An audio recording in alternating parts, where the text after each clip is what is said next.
Spanish captions are available for this broadcast as a special service of Nebraska Public Media. For Spanish captions, change CC settings to Service 2 on your television.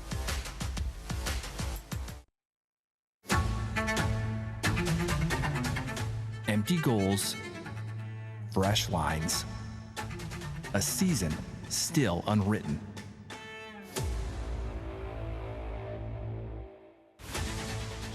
The work never stops. Every drill, every sprint, every match, shaping what comes next. Until the stage gets bigger, the lights burn brighter, and every possession feels like it could change everything. Pressure rises with every minute. Every touch, every pass, every sprint pushes the dream closer.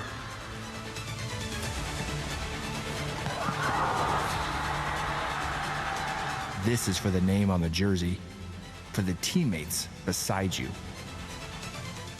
One match can change everything.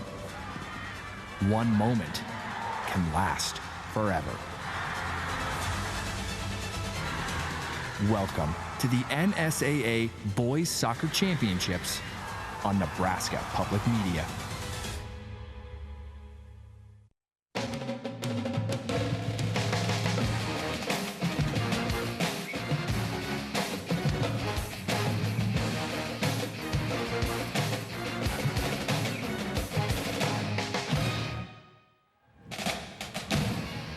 Nebraska Public Media Sports, Nebraska's home for championship sports.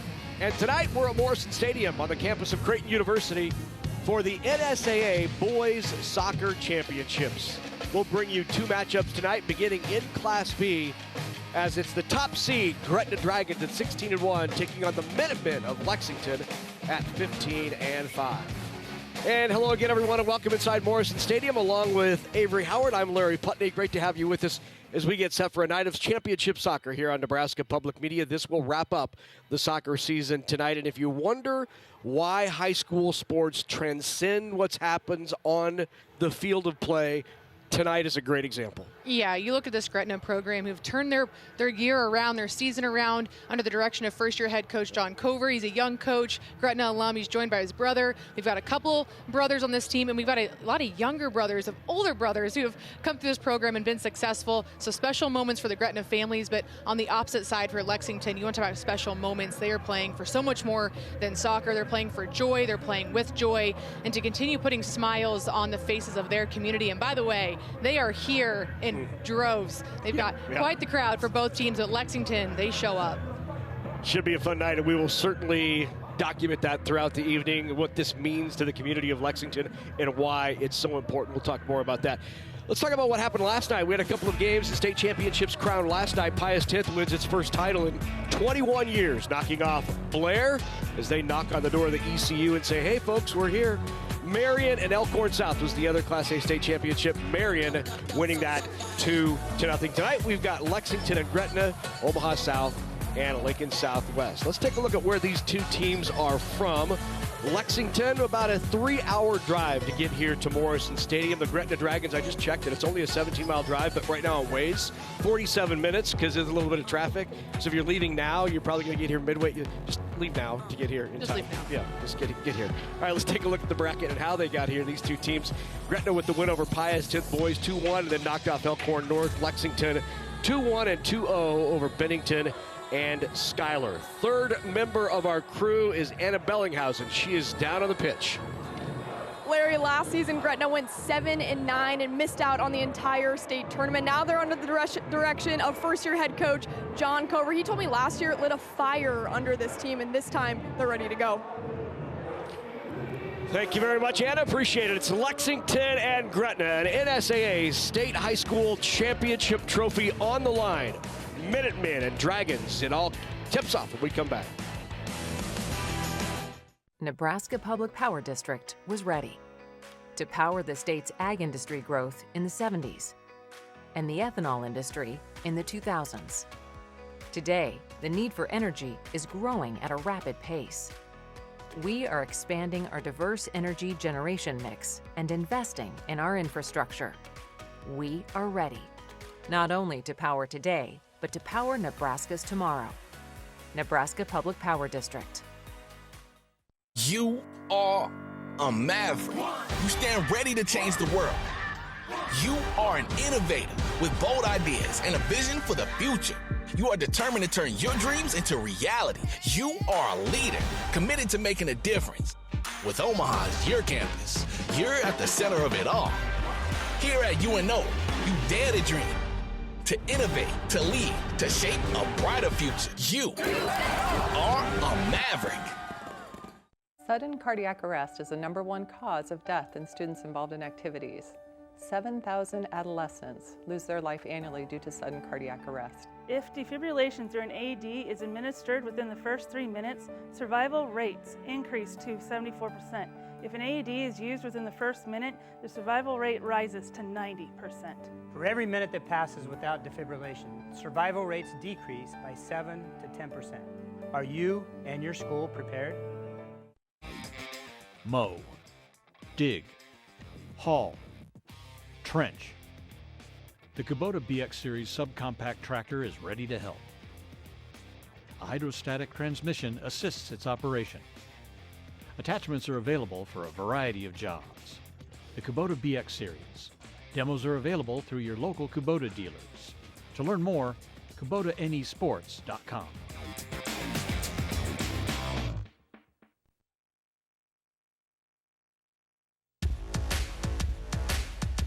Spanish captions are available for this broadcast as a special service of Nebraska Public Media. For Spanish captions, change CC settings to Service 2 on your television.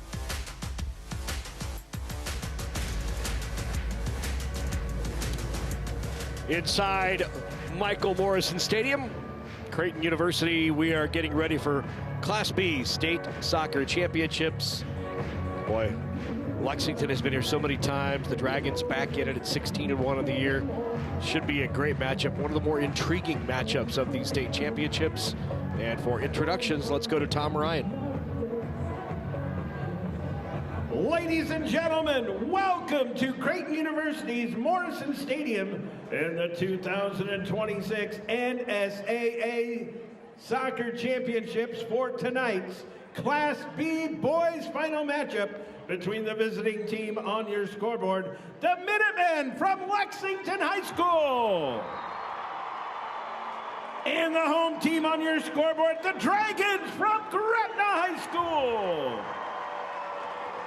The NSAA is proud to recognize FMNE Insurance and all NSAA corporate partners for their outstanding support of NSAA activities, especially Ortho Nebraska, the NSAA's orthopedic and sports medicine partner for Omaha area championships. Fans, are you ready for the Teammates mentoring player lineup? Visit teammates.org to learn more about how you can help take one more student off the waiting list by becoming a mentor.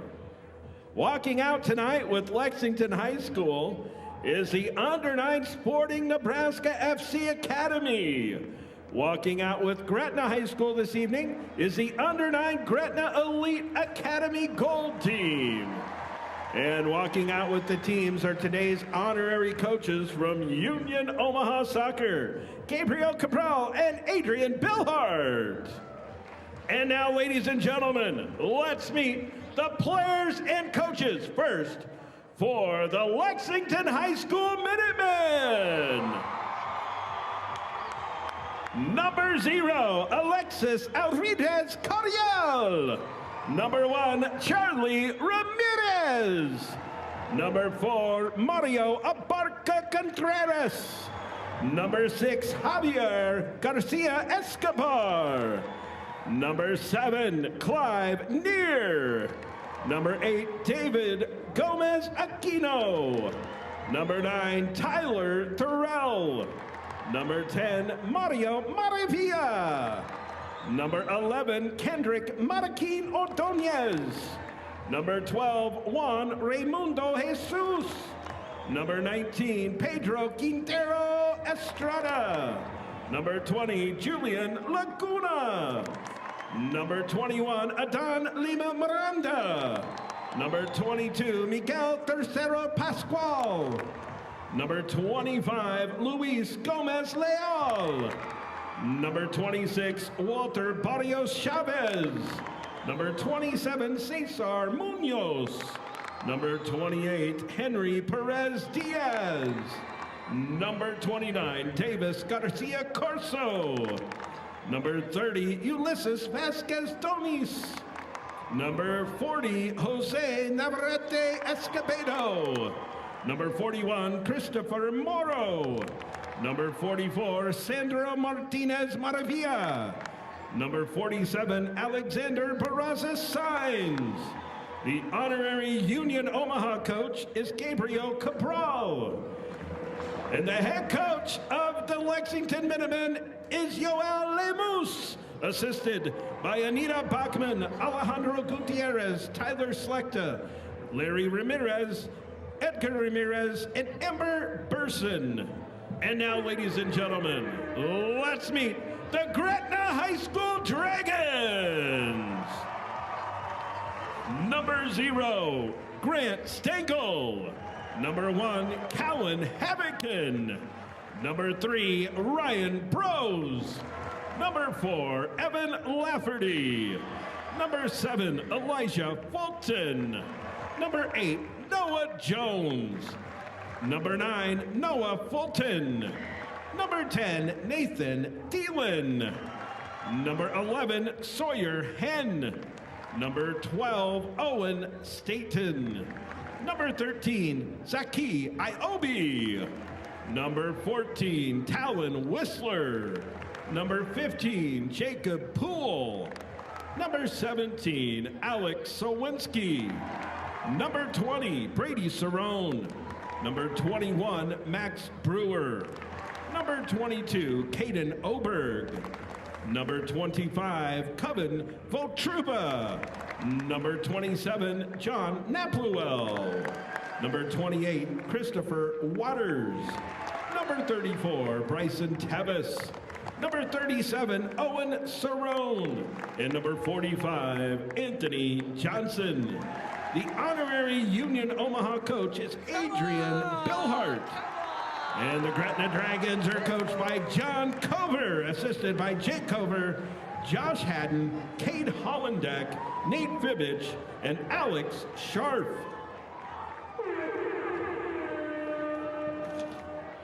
Your officials for tonight's contest are referee Andrew Shedeman, assistant referee Andrew Pellerito, assistant referee Jafar Talha, and our fourth referee is Keenan Dirks.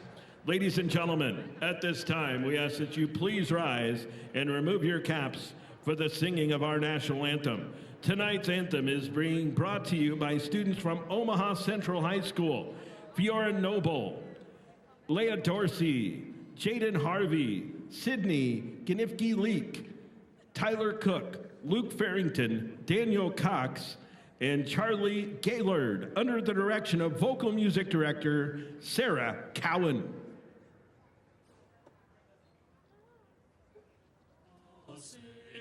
Can you see by the dawn's early light what so proudly we held at the twilight's last gleaming, whose broad stripes and bright stars through the perilous fight o'er the ramparts we watched were so gallantly streaming, and the rockets that curved amongst thirsty air gave proof through the night that a flag was still there. Oh, sailors, that star-spangled banner yet wave o'er the land of the free and the home of the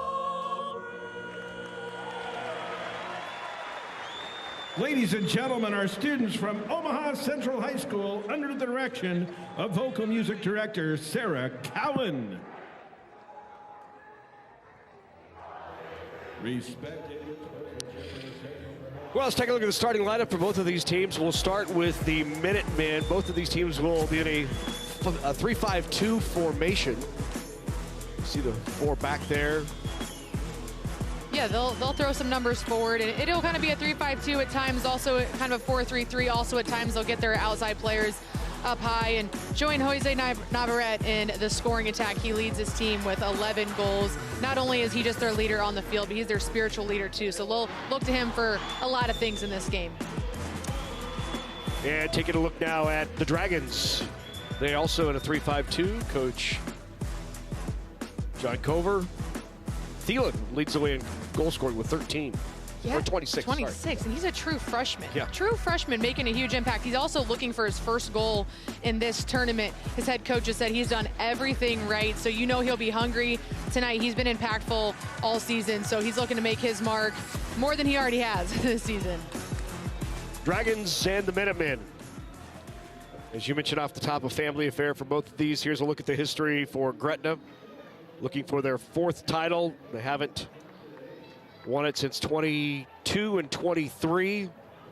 3rd title appearance in 5 years, and looking for their 4th state championship in school history. Conversely for the Minutemen, boy, they've been down here a lot, it seems, lately. They were runner-up in 21, 22, 24, but still looking for that first ever state championship. And this in a sport that means so much to this Lexington community, and they have shown up here this afternoon and evening. Yeah, if there was ever a year for this team to win it, it would be this year. And seeing the community support, we saw it last year a little bit with Skylar as well, just to see what it means to these communities. They show up. Yep. I mean, incredible crowds. I mean, look at that down there. Come on, that's incredible. 3 hours away. That's a great crowd. Yeah, they said what drive? That's right. Yeah, incredible. And this team feels it. You know, Coach Lemus will tell you they feel the support. It's been a really tough year for this community, but they've rallied around this team, this sport, and they're excited to be here tonight. Underway. They'll send one deep right away. And that'll go through the end line. And a goal kick upcoming for the Minutemen.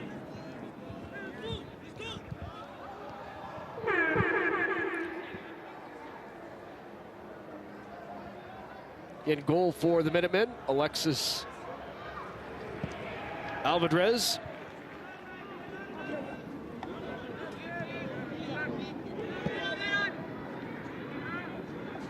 Controlled here by Gretna.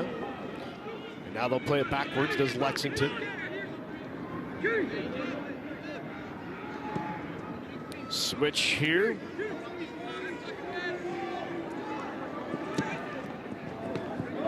Trying to play it forward, not a bad through ball.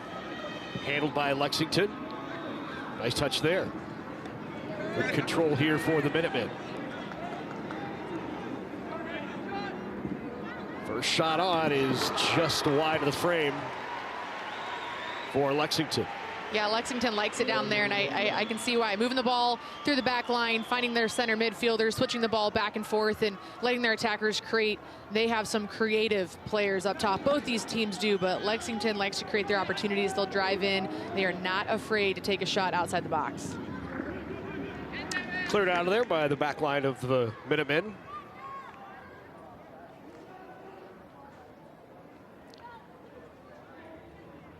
Probably not too early to talk about why this is such an important game for Lexington. Tyson plant, as many of you know around the state, has closed, putting thousands of jobs. Well, they lost thousands of jobs. You can put them at risk. They lost the jobs. There are many in the community who are not sure what they're going to do next, whether they'll be in Lexington. It was interesting to talk to Coach Lemus, who said, I don't even know how many of these kids will even be on our team next year. Will they be around? Families are devastated by the closing of the plant. And this is a sport that they rallied around. I mean, it's always been important to that Lexington community. Yeah, and you think about just how important this game is to them too when you hear Coach Lemus say that, some of these kids could be playing together for the last time in this game. That's how deep this thing goes, and so many of them. And the header! Gretna on the board first. Elijah Fulton, the senior, with his 17th goal of the year, puts it in for the Dragons. Yeah, he's their natural goal scorer. He had 16 coming into state. Ball's bouncing up in the box. He goes up and gets it. Comes out of nothing. That's sometimes how it happens, right? He's one of the leaders of this team, and he just led them to a 1-0 lead early in this game.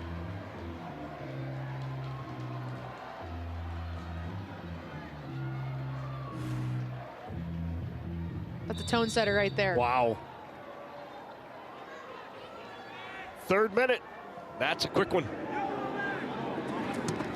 Here comes Lexington the other way. Thorell with it. Thorell just outside the 18. Thorell carries it in. Did he get tripped? There is no. Or Thorell went down, thought he was tripped inside the box. That obviously would have been a PK. Yeah, let's look at this here again. Good movement by Tyler Thorell, being creative. Could go both ways. Yep. I think it was obvious. Good touch there. Taken away. Nice job by the Dragons. That back line, great tackle. Oh, they're going to say it was a foul. Going to be called on Alexander Barraza. Thought he had ball first. Nope. And, yep. And an ankle. Both.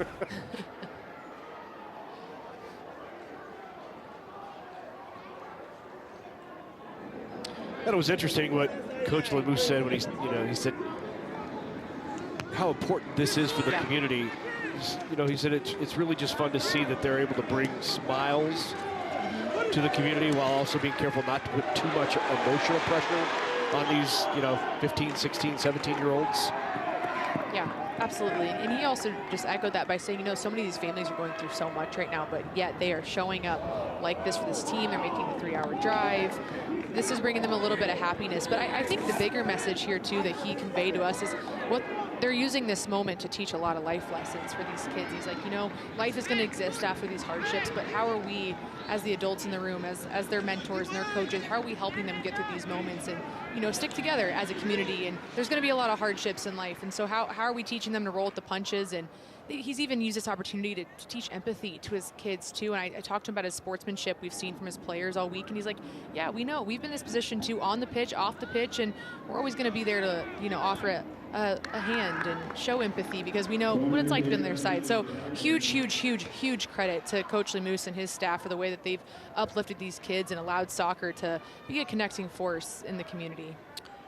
Coach Lemus also a counselor in the school, so he's been serving double duty for many of his players and the students. That perspective that he framed it perfectly. He said it's still a game, but it can help clear some of the gray cloud that has been over Lexington. Opportunity into the box again. Header just missed. Gretna trying to strike again, but handled by Alvarez. Gretna is certainly threatening early here on some of these set pieces and corners. They want to get that ball in the box. They've got the guys that are aggressive, that want to go score. They're showing it early in this one. Already had it. It's cleared out of there by Havikin.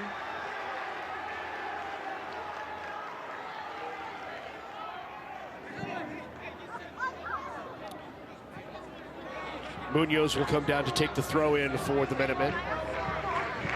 16-5 on the year. They played a tough schedule. Lost to Gretna earlier this year. Touched the box. And cleared out. Navarrete had it at his feet.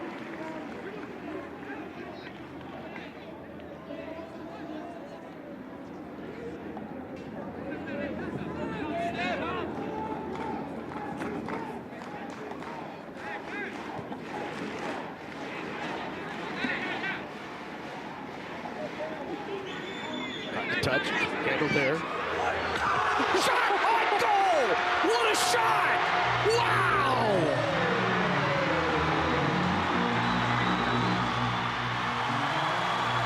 From outside the 18.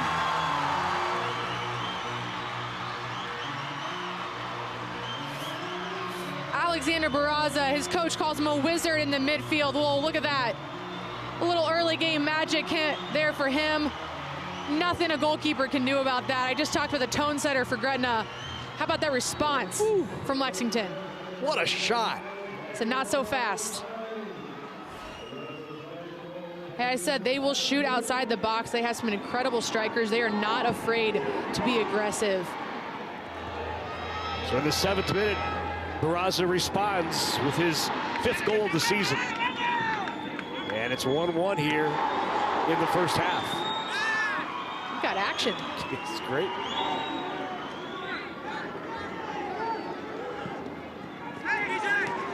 A nice touch there, fed ahead.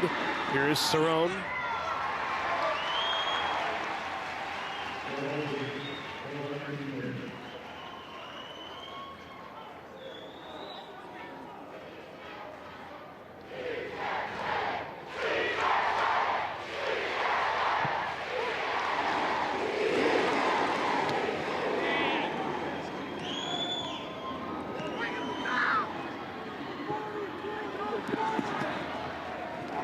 Just missed connecting with Thorell.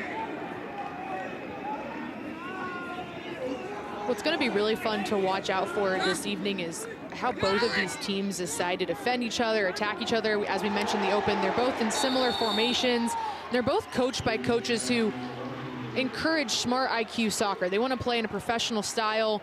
John Cover on Gretna's side, he has some experience coaching at Bellevue and UNO, at Union, and he brings an intentional professional atmosphere to his practices, and same with Coach Lemus. He wants to teach these kids play soccer the right way. He talks about the 1-2 touch passing and good movement.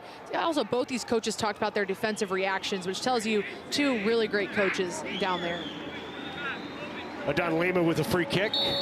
Opportunity here. Into the 18. Barraza was there again. Thought he might have had an opportunity. Good cross here. And it'll be a goalie kick. Let's go down to the field to Anna. Yeah, Larry, Avery, you guys are talking about John Cover. He's in his first year as head coach of the Gretna Dragons. He's just 25 years old, easily one of the youngest coaches in the state. To put that in perspective, he graduated high school in 2019, of course, from Gretna. And I asked if his team makes him feel old. He said, well, yes, because I don't understand all the slang that they use, but quite the story for a 25-year-old to lead this team. Yeah, in his first year. Impressive stuff.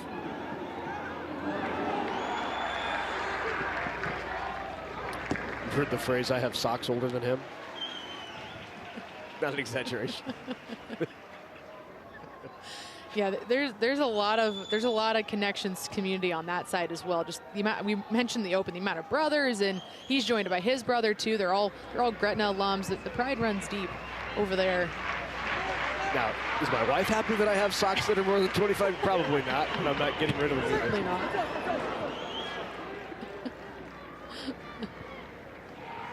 Okay.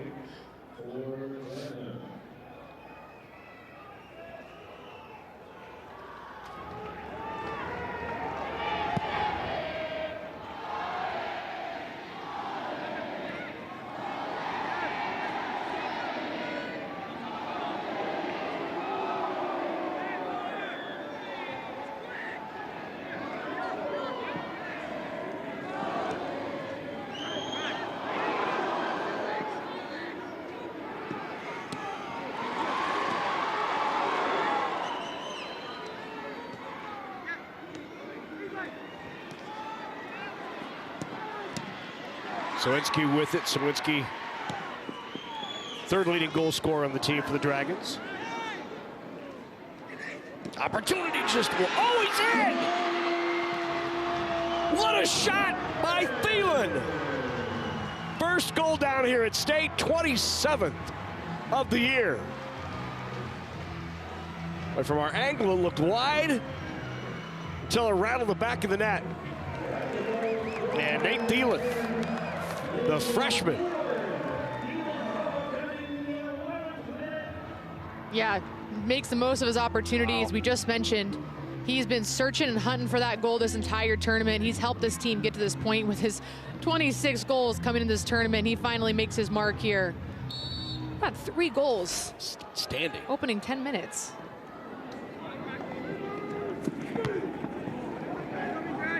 So that comes in the 11th minute.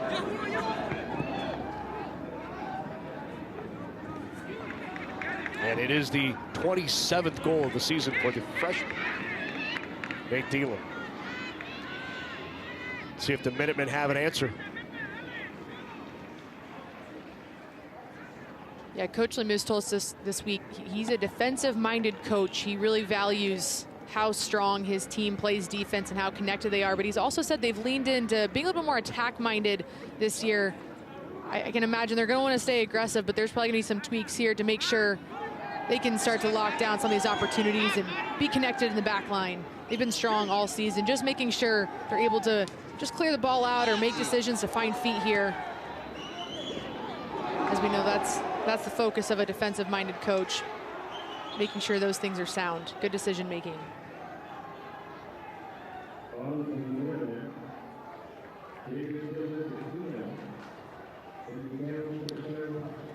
Let's go down to the pitch to Anna one more time. Larry, the Gretna freshman Nathan Thielen told me he wasn't expecting to be on varsity this year. Now he's a top 5 goal scorer in the state. I asked senior Elijah Fulton about him. He said he is elite. It's amazing to have someone go out there with a killer mindset that can just score, and we saw it just there with his first of state. Number 10, Nate Thielen, the freshman. 27 goals, 4 assists on the year.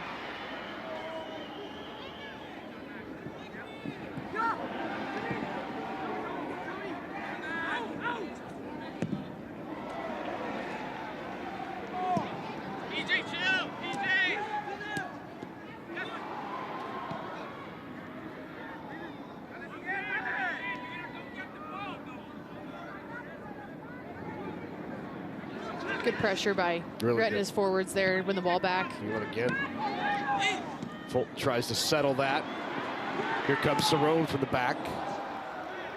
Trying to turn it in there.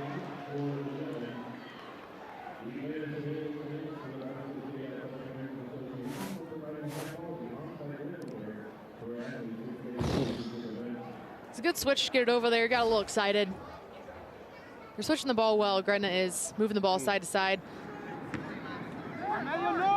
They have a really strong presence in the midfield. They like to connect passes, get the ball out wide, and let their wingers join the attack, throw numbers forward, let those creative players also connect up top.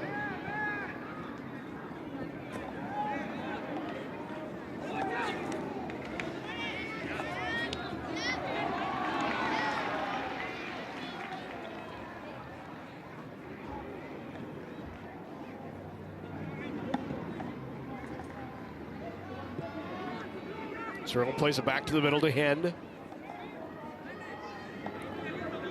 Fulton goes out wide. They'll play it back and reset. Good patience here from Gretna.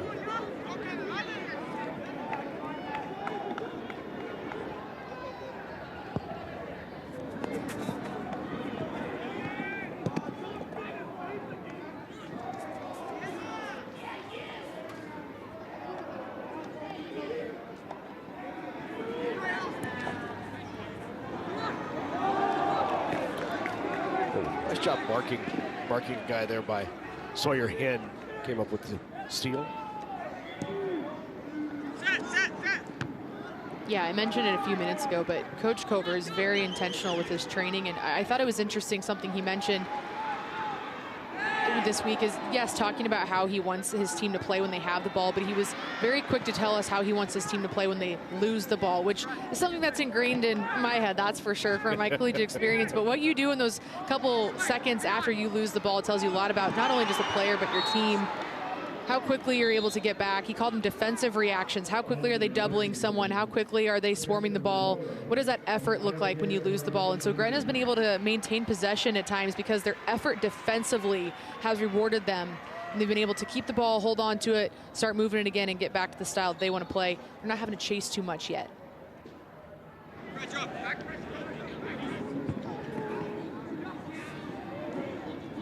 Christopher Morrow into the game now for Lexington. First sub of the game for either team.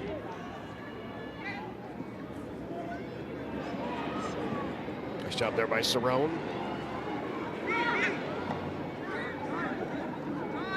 Fulton won the 50-50. And here's Sawinski. Back to Sawinski, nice touch. Now a throw-in coming up for the Minutemen. Yeah, they moved Alex Sawinski at times this season into more of an attacking center mid role, more of an attacking role. He's usually in a defensive mid position or a defender, and he said, I don't know what it is, but ever since getting into that attacking role, he's just flourished, and he's added a whole nother level for them on offense. Not to mention he's also scored 11 goals of his own, 2 in the last game, so getting him to 13 and helping this team get to a state title. Moving into an attacking position as a defender.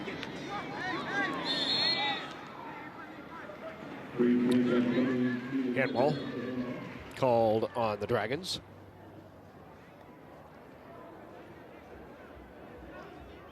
He's also one of those younger brothers. His older brother, Tommy Sawinski, was on this team back when they won a title. A lot of family ties in this state no doubt. title yesterday, today.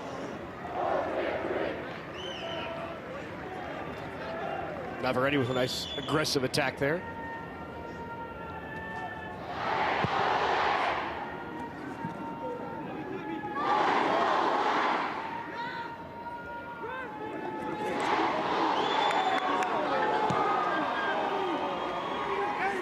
Switch here for the Dragons. The header just misses.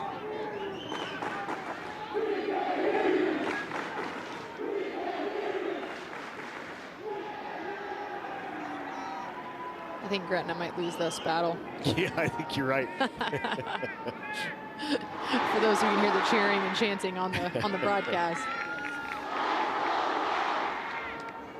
What do you think, 2/3? Yeah, that sounds about right. I don't know. They might own the other side too, though. Yeah, that's true. Good point.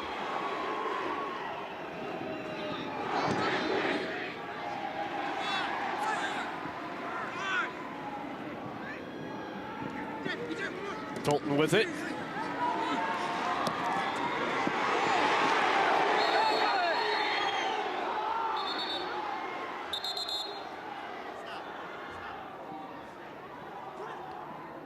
Well,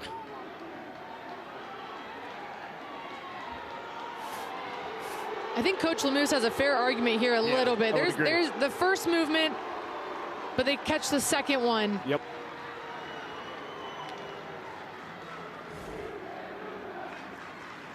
So it will be a free kick here for the Dragons.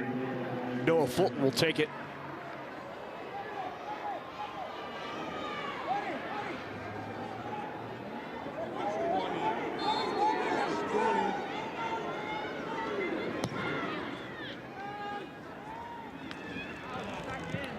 Headed off the frame. Still 2-1 Gretna. It's pretty good service there. One thing about Gretna, too, is they have size as well. You just saw with Sawinski getting up there. He's one of the taller midfielders on the field this evening. That'll be a strength for Gretna. He goes up and wins 50-50s, especially in the box.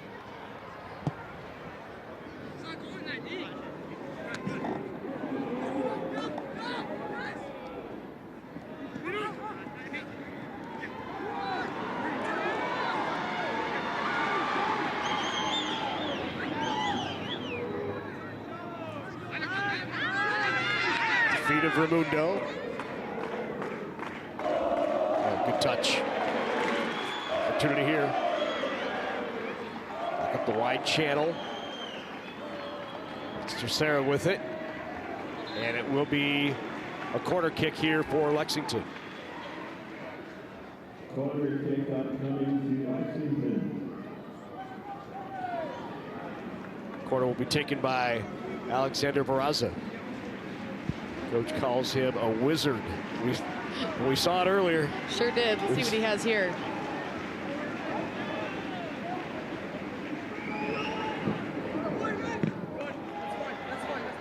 Now the throw in.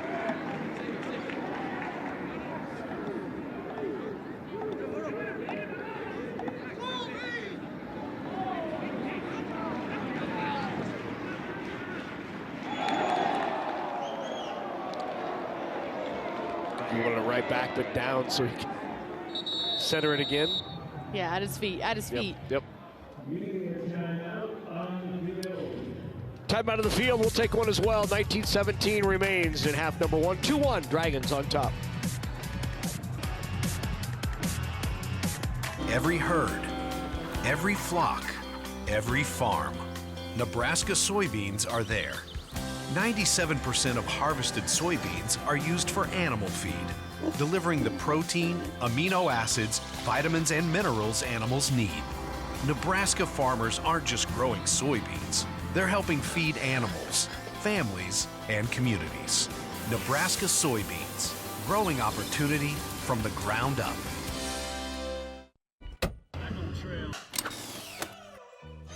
Why is it important to fill out your FAFSA? First off, it's how you apply for federal, state, and most college-based financial aid. It's easier to fill out than you think. Start college on the right track. You don't have to pay for college on your own. Education Quest is here to help. For more information, go to educationquest.org.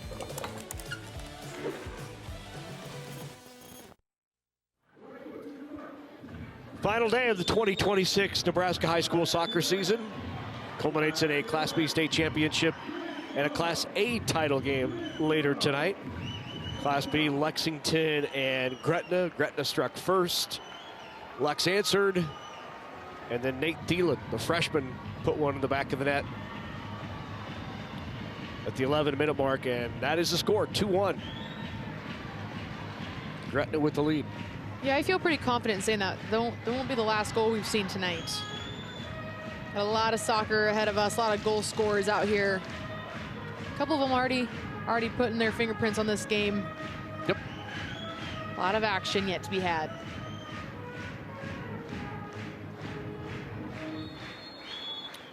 Whistle signals play.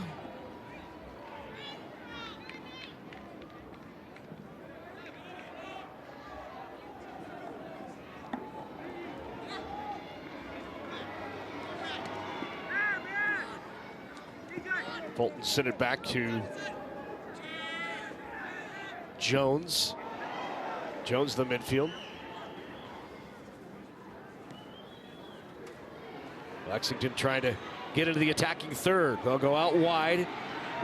Here is Morrow with it. Morrow looking to center. He crosses. Punched out. Just over the frame. That turned out to be a little bit more of a competitive ball than I anticipated off his foot. That was dropping in a hurry, and it wasn't long. Yeah, he forces Grant Stengel to make a play on the ball here. Corner kick for Lexington.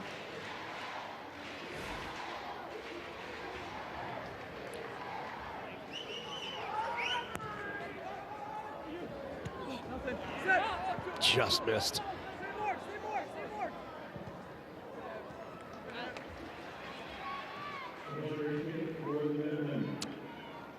Another corner upcoming. It'll be Tercero to take the corner kick. Barraza has good size in there. Had a good look at that last header.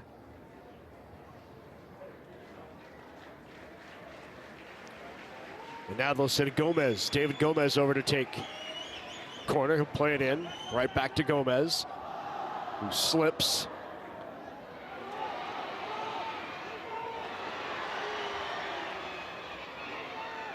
Oh, good footwork. And they lose it. Get it right back. Gomez. Both trying to control. Fulton finally does. That left wing's been a battle so far. Good defending, some offensive creativity. It's been all different kinds of players going at it over there on that side. Everyone doing what they can to get in the action.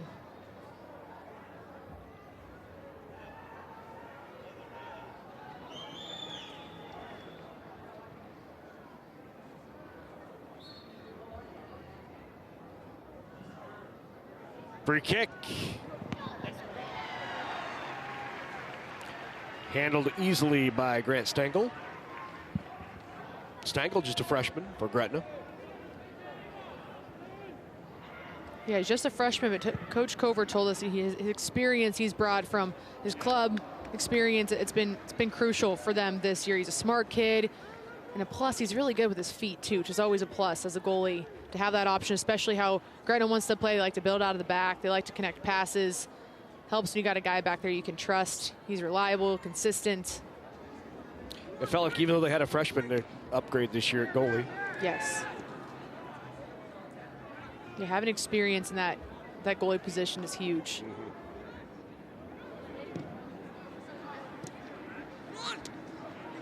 Hen tried to settle. Feet ahead, shot on!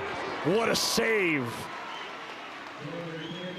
Alvarez got a hand on it because Fulton was right there. Yeah, great shot, great technique. Take it on the bounce. That touch saves the goal. Corner kick upcoming for Hen. Sawyer Hen, the senior.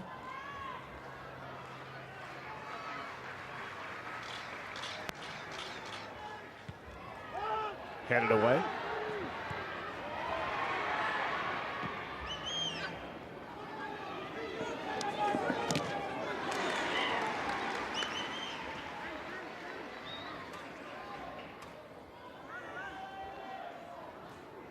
Cerrone throws it in. Hen at his feet. Kept control. Gretna will play it back and reset. Play it all the way back as Mariquit had extended.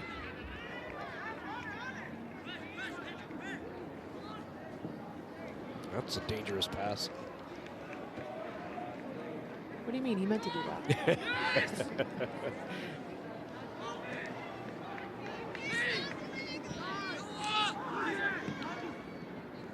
Good switch. Lafferty played it back. Well play on. Lafferty settles it.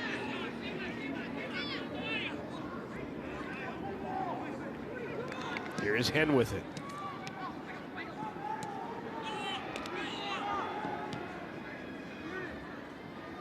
They're doing a really nice job of connecting there. Yeah, even in tight spaces too. It's quick, it's 1-2 touch. They all have angles.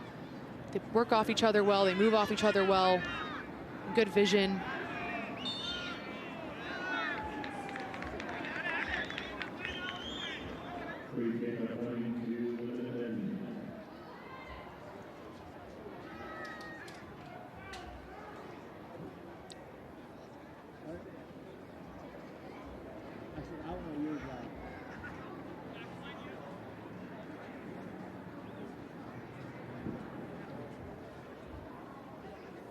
Crowd's kind of quiet. Yeah, a little bit of anticipation. Slow.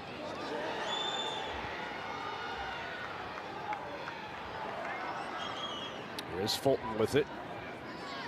Fulton looking for Thielen.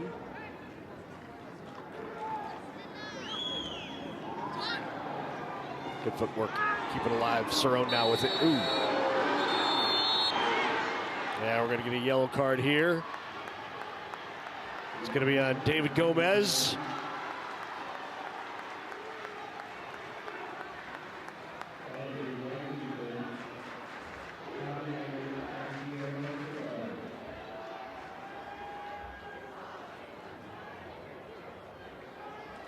I think Sawinski sold it pretty good.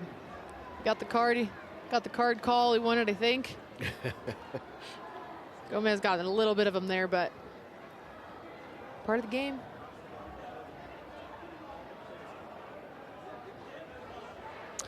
So Noah Fulton will take the free kick, an opportunity for the Dragons to extend the lead. Off the set piece.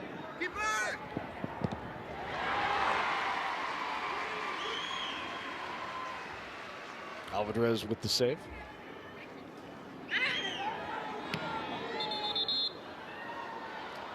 We're not going to call that. We are not going to call that. Oh, they are.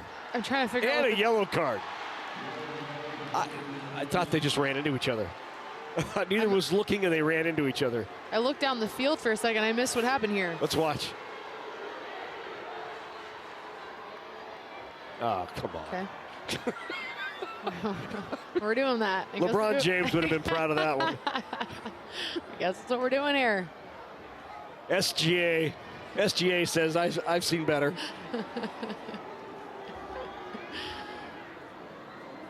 It's getting feisty down there. It's going to be right outside the box.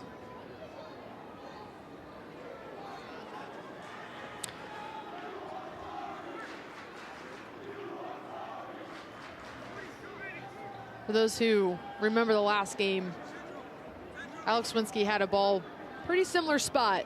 Pretty similar spot, and he nailed it. He knew exactly what he wanted to do with this free kick. So here is Swinsky again.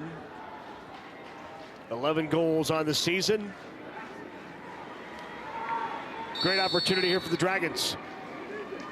Swinsky. Got it! The goal! Alex Swinsky.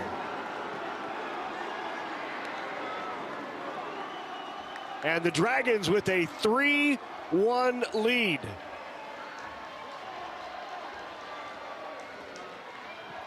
I just mentioned it. He did this in the last game. He goes into this free kick with a plan. He knows exactly what he wants to do with it. There wasn't a second that he thought he wasn't putting that on frame. He did this in the last game. Back post. Uses the wall to his advantage.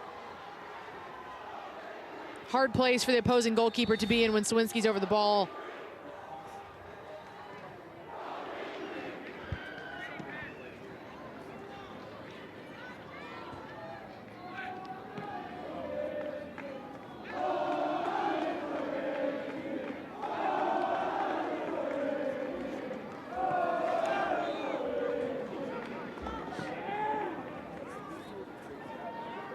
Swinsky with that last goal, and it has more. Got it a little bit, but it is a family affair for the Swinskys. Alex Swinsky is a junior on this current team, and he sports the same number as his older brother, Tommy. Tommy helped Gretna to its last boys soccer title in 2022, and Alex was there in the stands cheering him on, so a pretty full circle moment for that family. Swinsky usually is center back. Moved him to defensive mid. Moved a little higher in the mid-season. He returned from that MLS NXT Academy in New Hampshire. Brother Tommy also went there as well. Came back in January. He's been a difference maker since coming back. We'd like to know what the t-shirt said underneath. Yeah. Inquiring minds. Went the wrong direction. I think that was intentional. Yeah, maybe. There's plenty of cameras over there. I'm sure we'll find out. Somebody will have it.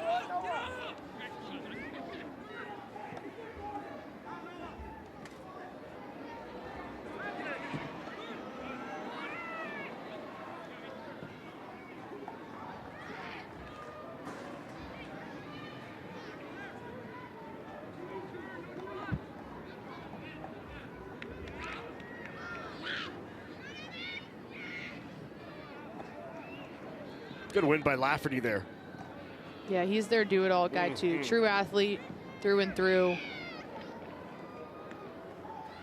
He gets back on defense as he's in that winger position, but he loves to fly forward. But so far in this game, he's been really crucial out there on the right side, just winning tackles, keeping the ball, allowing Gretna to keep possession.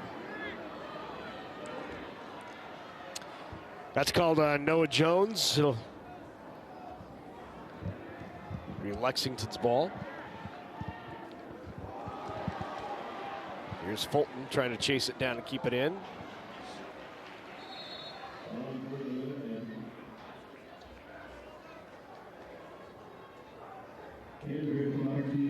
Kendrick Merrick went back into the game. Junior for the Minutemen.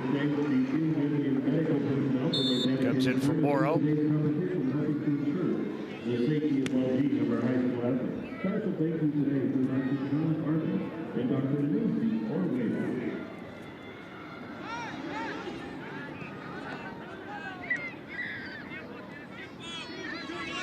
Inside 10 minutes remaining here in this first half. Class B state championship. Elijah Fulton got Gretna on the board to start it. 3-minute mark. Put the header in. Lexington answered to the 7-minute mark. Barraza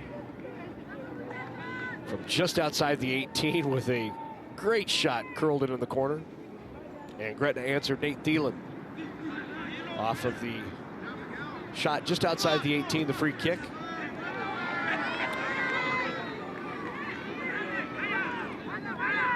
A Thielen was in the box. The last one was just from outside the 18. Yeah, So it's got 3. 3-1. Yeah. Forgot about that. Yeah, it's early fireworks this one. Early fireworks.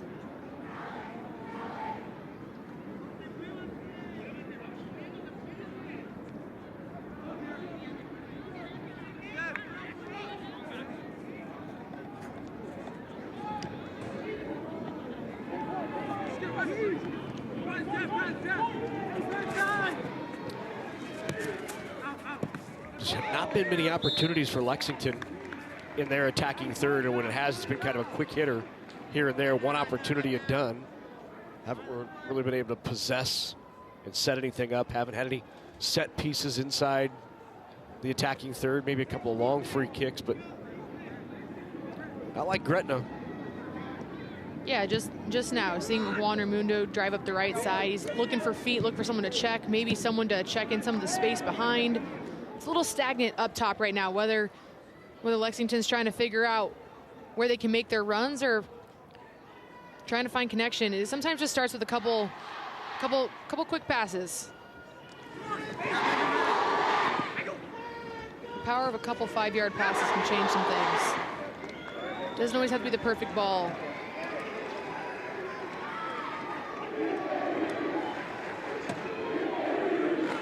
Tight quarters, one there by Gretna. Here's Sawinski. Off to Cerrone, play it back. The Dragons reset. Switch here for Gretna. And they turn it over. Opportunity here.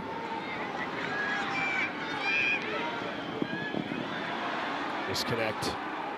Just communication lack there.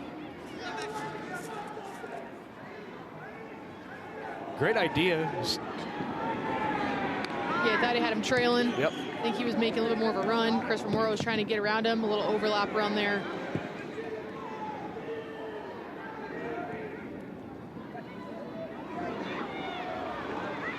Oh, good slide tackle.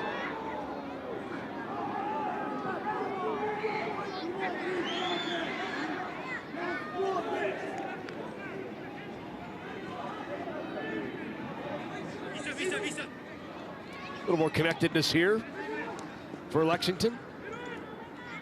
Yeah, and they're winning some of those balls in the midfield too. They're not allowing Gretna to get creative, switch the field, and not having to chase as much here. Just in the last couple seconds, last couple minutes here. Yeah. Quinn. Cerrone with a nice play defensively.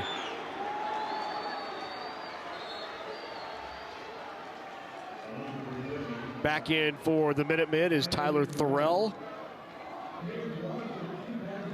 Thorell will take the throw in.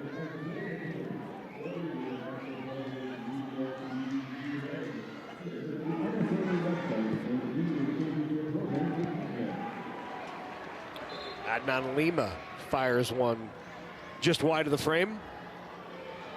Still 3-1 as we near 5 minutes remaining in the first half.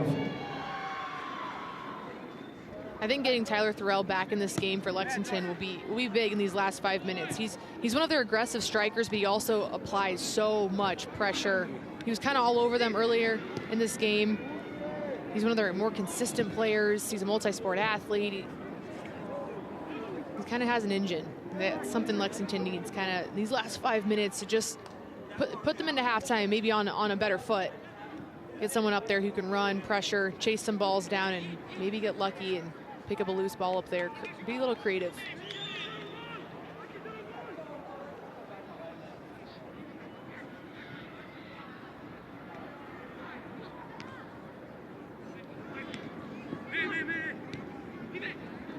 Great touch there.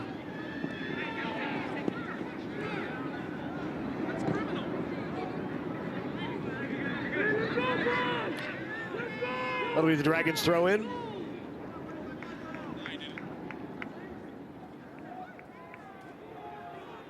Gretna's going to take their time. Yeah, Lafferty wasn't thrilled with that last collision.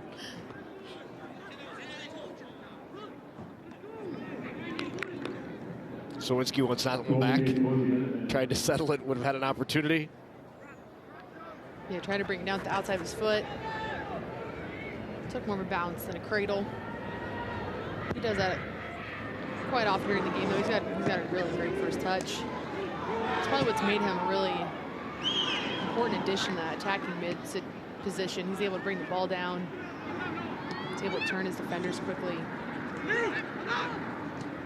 First touch helps with everything.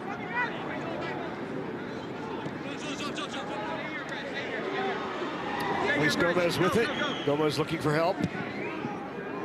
Played it back to nobody. Gomez delivered, was on the run.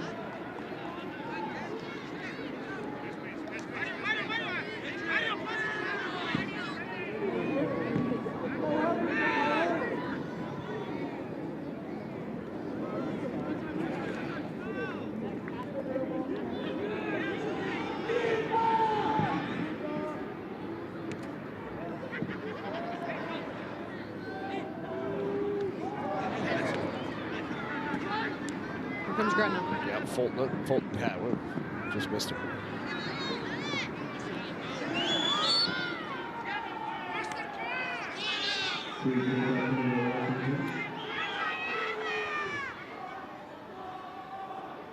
Barraza didn't like it. He'll get a free kick out of it. Lexington will. Try to get on the board here in the final 2 minutes. Sawinski says nope.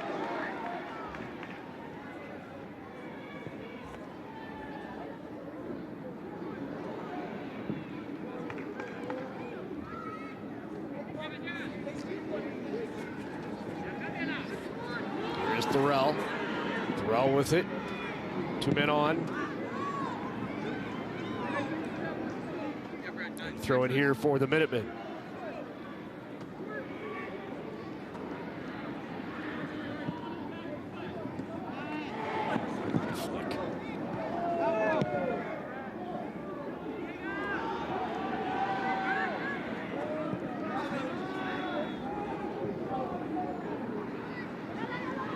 Also there by Lafferty.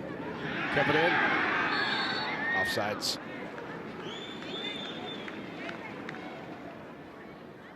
Yeah, that's the advantage of having him out wide. You see him, the minute he knows they're going forward, he wants to join the attack. He wants to get forward. He gives them speed out there. They also know they've got an outlet up there because he's always willing to get forward.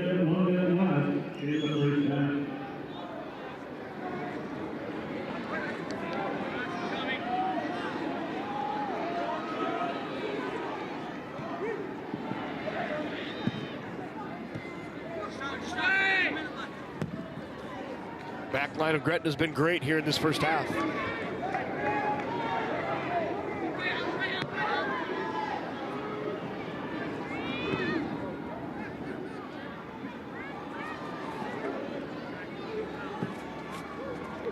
Thorell will chase it down. Can't get to it.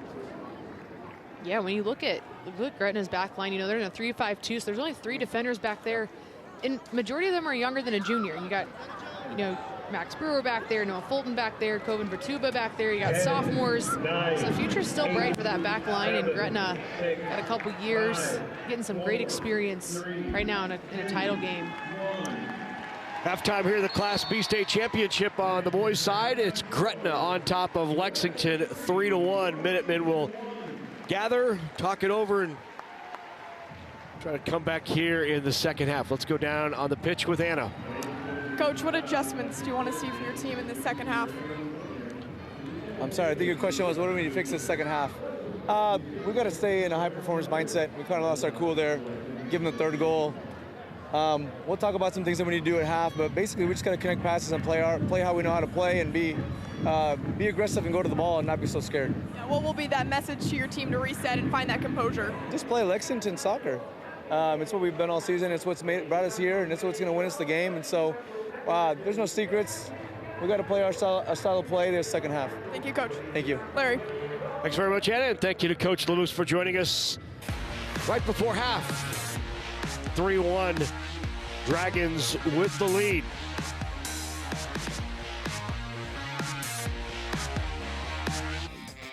mow, dig, haul, trench. The Kubota BX Series subcompact tractor is ready to help. A hydrostatic transmission assists its operation. Attachments are available for a variety of jobs. The Kubota BX Series. Demos are available through your local Kubota dealers. To learn more, KubotaNEsports.com. Opportunities. They're found here, and here, and here. They inspire her, motivate him, prepare them. And when those opportunities start here, they can take you anywhere. Wayne State College, where opportunities today prepare you to lead tomorrow. Explore WayneStateCollege.com.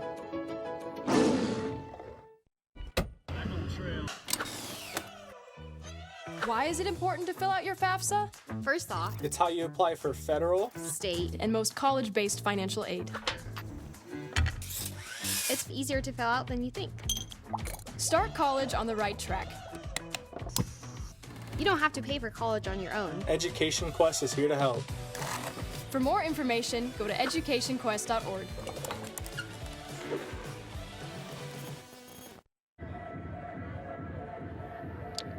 Back here in Omaha, Morrison Stadium, the Gretna Dragons on top 3-1 as we welcome you inside Morrison Stadium, joined by the newest NSAA Assistant Director, Seth Leddy. Seth, you've had some experience with the NSAA. You've been a PA guy at several venues. What led you to want to be part of the NSAA? Well, I mean, I've been a part of soccer for a while. I mean, I played in high school and just played for a long time in my life. So coming back as a referee for the last 5 or so years, worked a couple of state tournament games, including some state finals.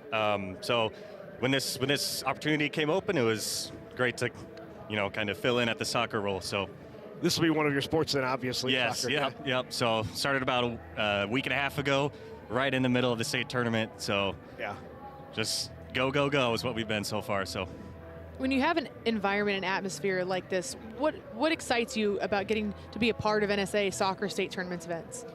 Well, so the biggest thing, and I said this before last year, the community of Schuyler was just unreal to see them, just the amount of passion and commitment they had to their team and, their first state championship and however long it had been. Yeah. So that was one of the biggest moments that wanted me to be a part of this, and seeing the community of Lexington and Gretna getting behind them for tonight. Last night we had Marion was probably one of the loudest we've had so far this week. So just being a part of that was, I think, the environment and atmosphere for the fans. Talk about the role that the NSAA plays in helping promote not just high school athletics, but the healthy competition and the community spirit and everything that goes with the Nebraska School Activities Association.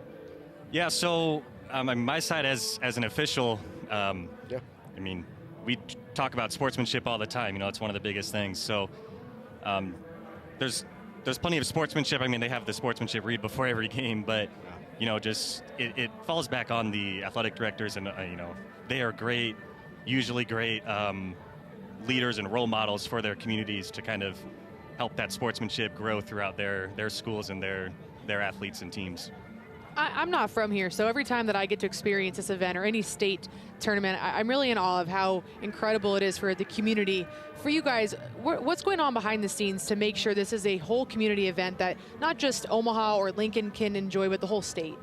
Yeah, so, I mean, we do great. I mean, Lexington, they bring a great crowd. So, we kind of accommodate a little bit with their fans. They bring a fan bus I think all 3 games they brought a fan bus just to come watch. And so, we had to help accommodate, getting 60 or so tickets together ready for them to go when they walk in. So that's just one example. But then, we bring officials from all over. Some of our workers, they come in from Lexington, Schuyler. I mean, we've had other cities and towns like that come in and help us run this event. So just getting to support and the whole community for the whole state come together. Your first of many interviews on Nebraska Public Media as part of the NSAA. Very nice job. Good to have you as part of the team. Seth Leddy, newest NSAA Assistant Director. We're at halftime of the Soccer State Championships in Class B. Gretna with the lead over Lex.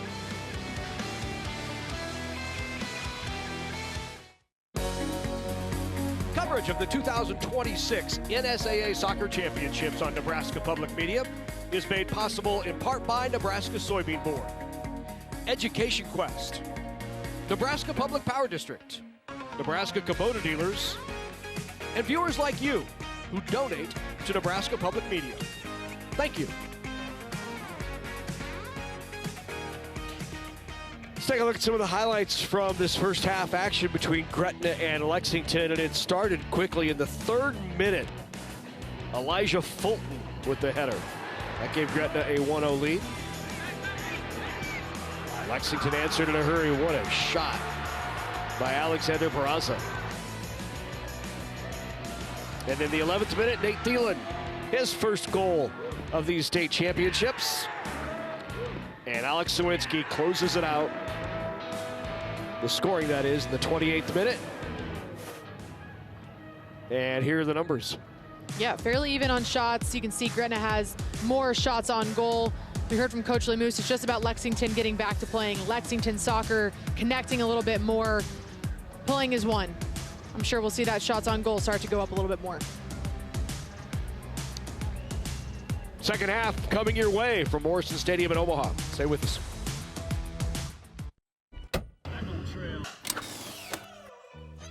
Why is it important to fill out your FAFSA? First off, It's how you apply for federal, state, And most college-based financial aid. it's easier to fill out than you think. Start college on the right track. You don't have to pay for college on your own. Education Quest is here to help. For more information, go to educationquest.org. Did you know that the #1 reason officials quit is because of verbal abuse from parents and fans? We are losing officials, and we need everyone to respect the ref. Judges help students to find their voice and become lifelong supporters of the arts. Without these individuals, NSAA activities would not be possible. I cannot participate in the activities that I love without these officials and judges. So please let the players play, let the coaches coach, let the officials officiate, and let the judges judge. Opportunities. They're found here, and here, and here. They inspire her, motivate him, prepare them. And when those opportunities start here, they can take you anywhere. Wayne State College, where opportunities today prepare you to lead tomorrow. Explore WayneStateCollege.com.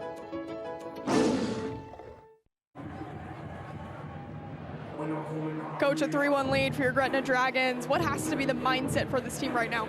For a mindset, it's the same way we've been playing all year. Go out, try and keep the ball, try and shift the opposition and create some opportunities. Thanks, Coach. Yeah, thank you. Thank you very much, Anna. We are ready for the second half between the Dragons and the Minutemen.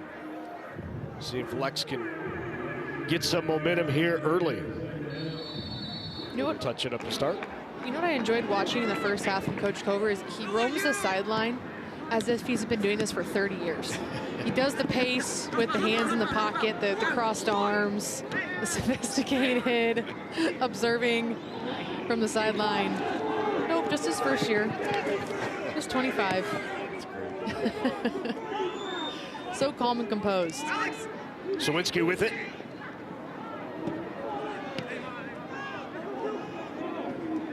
Still controlled by the Dragons. Throw in here for Lafferty. Noah Fulton will take it.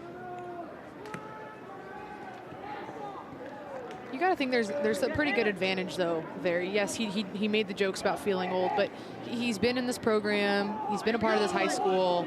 He knows what it's like to be in the Gretna community, but then he's also closer in age than the majority of these coaches and their players, and he understands the game. He's able to connect with them, isn't too far removed from it, and I think it showed in the way this team has responded to his coaching this year.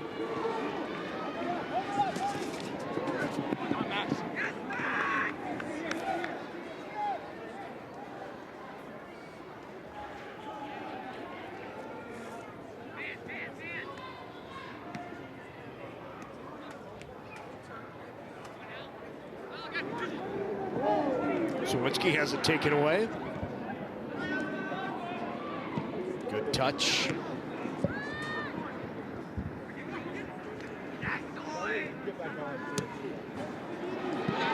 Here's an opportunity. Tercero with it. Tercero crosses, but right at Grant Stengel. I like the idea from Adon Lima, getting it out wide, playing a through ball, trying to start the attack there. Just a little bit more patience maybe from Tercero to either drive inline or get his head up, see who's in the box. Maybe a little bit more to be had on that opportunity. Fulton tried to connect there on a through ball with Thielen. There is Thielen. Offsides.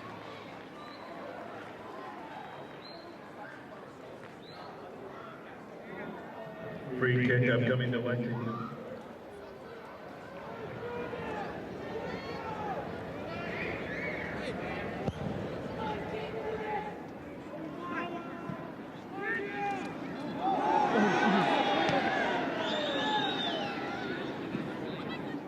I thought maybe we were going to call there. No? Yeah. All right, just throw in. Yeah. Play on.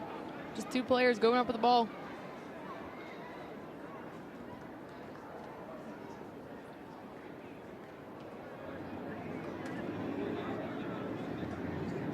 Throw in by Thorell.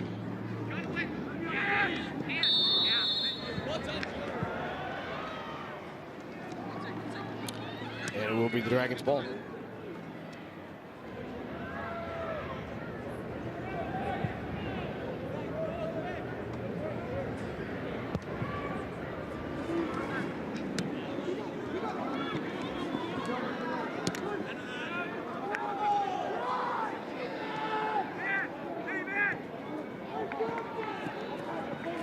Sawinski will carry it in. Nice steal by Raimundo. And now Raimundo has it taken away. Hen was right there. Back to Raimundo.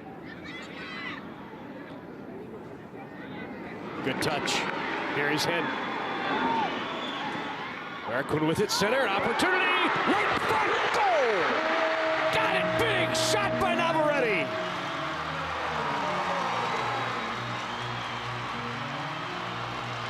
And Lex right back in it. Kendrick Merquin gets his head up. Jose Navarrete is just waiting in the 18-yard box. Is able to receive it, gets his head up and decides where he wants to place this. Takes his time, doesn't rush. Coach Lemieux said, just play Lexington soccer. They connect a few passes, get going forward with a little bit of pace. Good things start to happen. This is a 3-2 game. 14th goal of the season for Navarrete. The senior for the Minutemen. High energy, kind of their spiritual leader, according to Coach.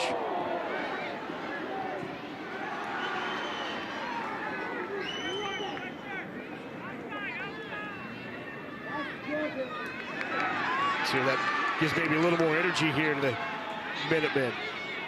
Yeah, you mentioned the crowd sounding a little quiet. I think they're a little apprehensive. Now they're starting to wake up a little bit. Here's Merquin again. Merquin had the assist on the last goal.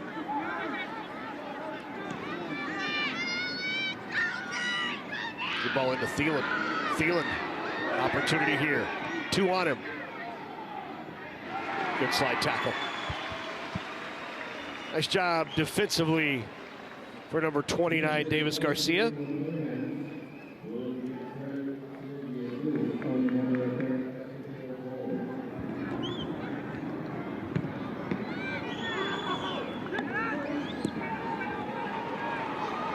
Already chases it down again. Good slide. Ooh, just missed it. Had him out there. Didn't expect maybe to have the ball in his feet. I don't think he did. Yep. Good touch. Tried to switch. Controlled, though, by Cerrone on the far side. He'll lose it. Lexington will play it back.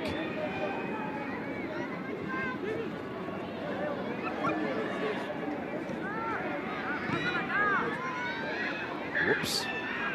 There's Fulton. Won't catch up to it.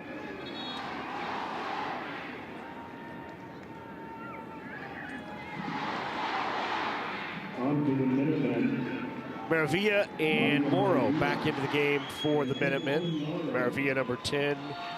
Chris Morrow, number 41. Thorell will come out. As does Mariquit.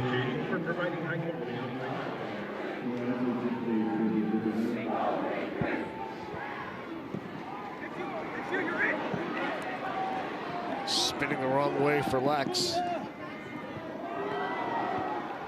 Here's Thielen with it. Yeah,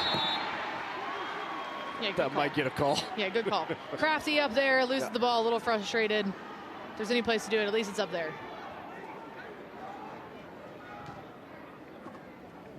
It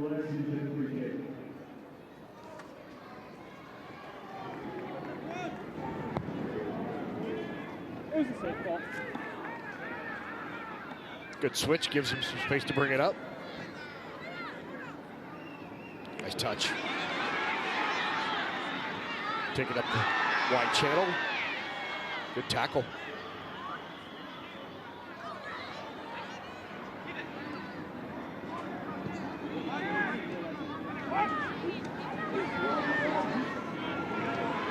He's trying to win the mid.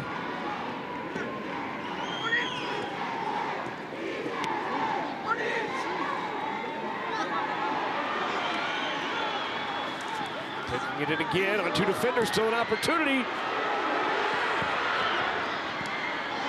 And cleared out.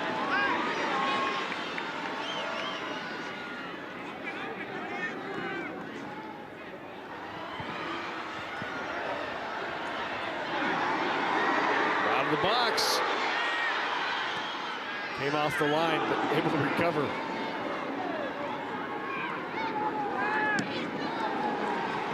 Great work right here from Lexington. It's not always about having those perfect opportunities, but sometimes just causing messiness, causing some chaos. That's what Gretna wants. They want to be organized. They want to have clean, crisp passes. Lexington right now is getting in the middle of that, and they're causing some disruption. Good touch by Thorell into Navarrete. The shot. Good save. That had some pace to it.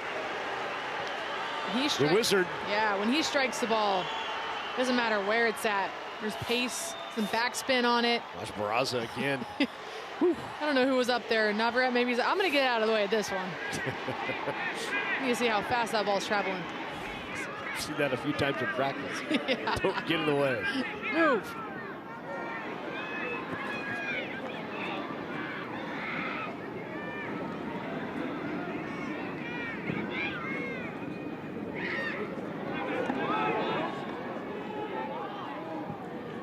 Lafferty sends it in.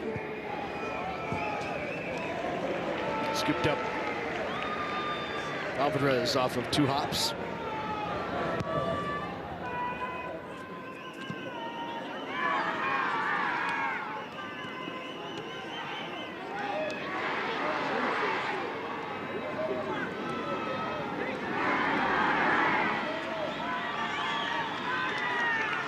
Perez. Navarrete. Navarrete wanted to call, not going to get it.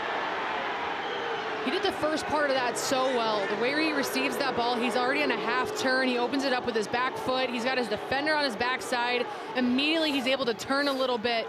Yeah, see how he's on that half turn? He receives it with his back foot. He's able to look over his shoulder. He's able to feel his defender. He's able to get his eyes up, look at the goal. He might have had more time than he anticipated. Those are little details that pay off in big ways.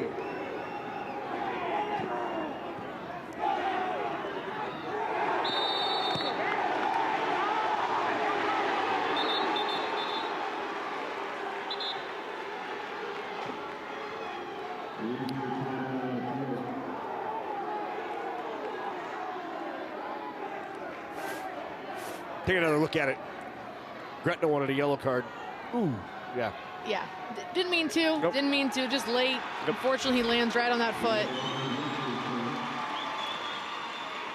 And I believe the yellow card went to Gretna.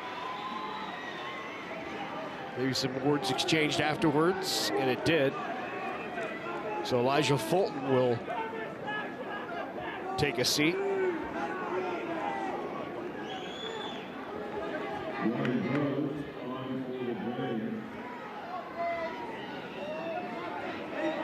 kick here for Noah Fulton.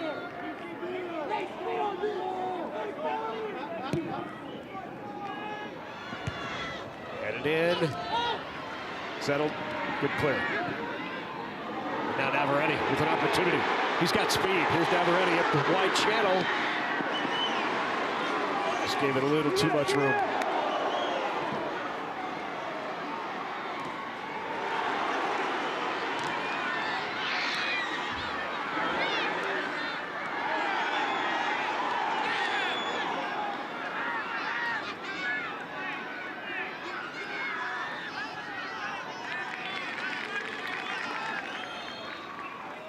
The soccer intuition to throw your hand up every time that ball goes. I'm probably scared you a few times up here.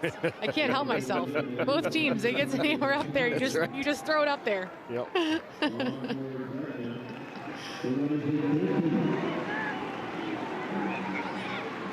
Just thought it was a tick. All of us soccer players, we got it. A bouncing ball, hand. We'll tell you.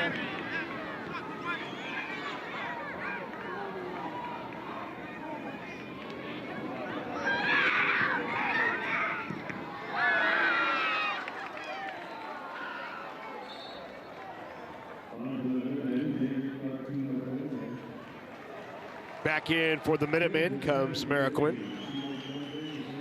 He'll come in for the goal scorer, Navarrete.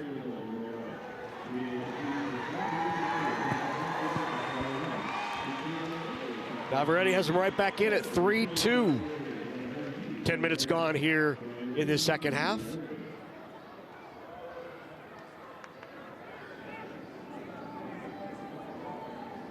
The goal came in the 45th minute.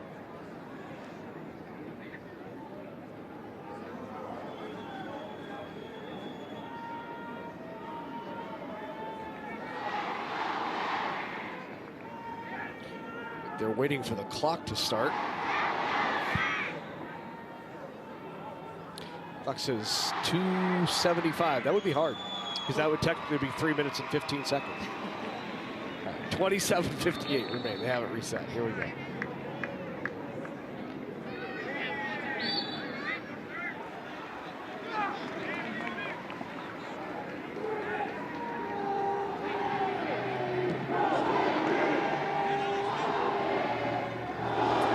With it.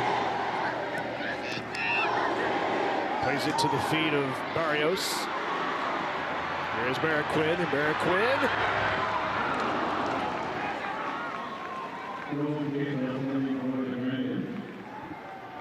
Just try to beat his defender there. One more touch, get the end line. Just a little too big of a touch there.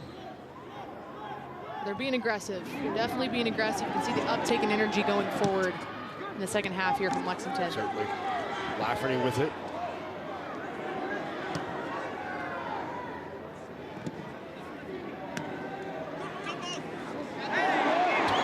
Nice handoff. Here's Maravilla. Maravilla with it. And loses it. Now Thielen has it. Plays it back. Off to Lafferty. Now to Thielen.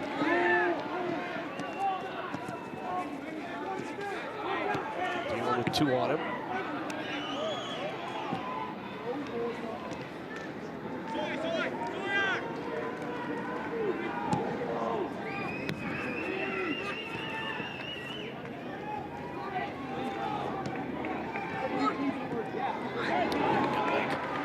Right back to Lafferty. Great slide tackle.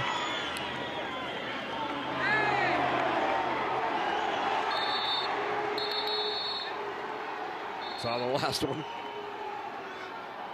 Just, you know, I talked to both of them. Shoulders here and there. He's going to talk it over with Noah Jones, Morrison, and check that as Maravilla. You might make him shake hands here. They're like, nah, we ain't doing that. Let's go play.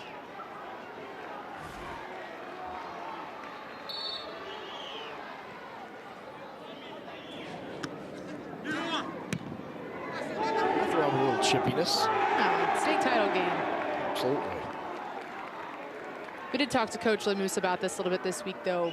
You know, being here all week at State, watching Lexington play their opponents, they'll play this hard on the field, and they'll get after it. They'll be aggressive. But as I mentioned, in both of their wins here, you know, you get the opposing team, they're laying on the turf, they're crying, they're heartbroken, they're hugging their buddies, and what did the players from Lexington do before they celebrate or do anything? They were immediately going over to those players, whether it was Skylar or the other teams, and picking them up off the floor, long hugs, some words of encouragement, and then they went and celebrated. And I talked to Coach Lemus about that a little bit. And he just said it's the character that we hope to have, you know, on this team. And it's really, really special to watch their sportsmanship. And we're watching how feisty they get out there, but just really, really incredible young individuals that Coach Lemus has on his team. And it's not a coincidence that he's their leader. We'll put it that way. Lex Strong can be played in so many ways, can mean so many different things, but it's meant a lot to this community.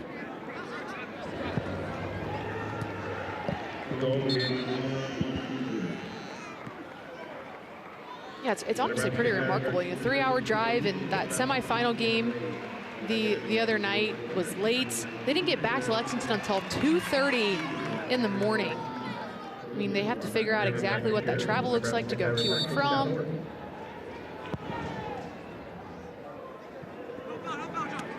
Yeah, they got to plan it down to the minute. Not only are they talking about soccer, but they got to figure out when they're leaving, the recovery once they get home. Yeah. When they're going to leave again and come back here. Wow. Look out. Here comes Thielen with it. Thielen an opportunity. Take it all the way across the pitch. And a free kick upcoming for the Dragons. Good call here. Yeah, just half touch late. Yep.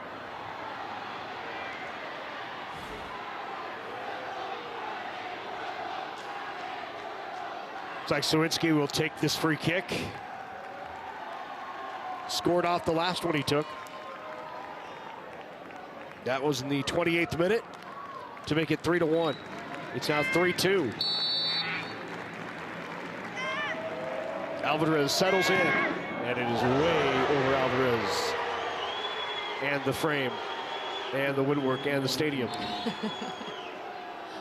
All of the above. Not the scoreboard, though. It was just under the scoreboard, which is good.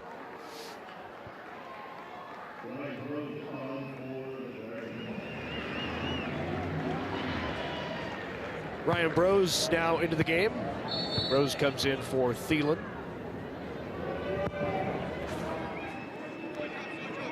Give him some fresh legs for the back half of this second half. Sawinski with it. Drops it off to Jones. Plays it back to Lafferty. Back to Jones. Jones sticks with it to Lafferty. They'll play it back and reset. Good pressure there by Lexington to force the ball ahead. Worked out pretty well, though, for Gretna. Cerrone with it. Cerrone crosses. Chased down by Martinez, who clears it away. Pressure by Brose.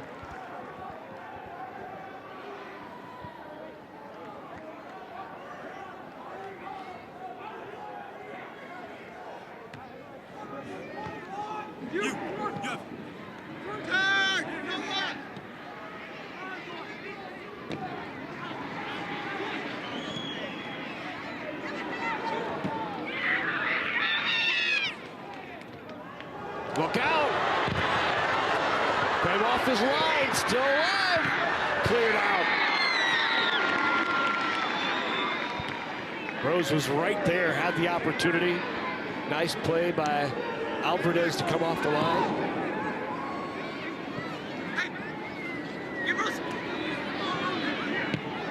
Yeah, he just checked into this game to be an annoying presence up there and run all over. And that's what he's done. He almost gave Gretna a goal there. Good flick. Opportunity. Inside the 18, fired good. Punch away by Stangl. Took it again, Navarrete with a header toward the goal. Lexington getting some better looks here.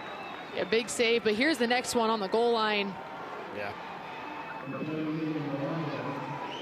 And this shot from Christopher Morrow, quick release, doesn't have the best angle, but put it on frame and challenges Grant Stengel.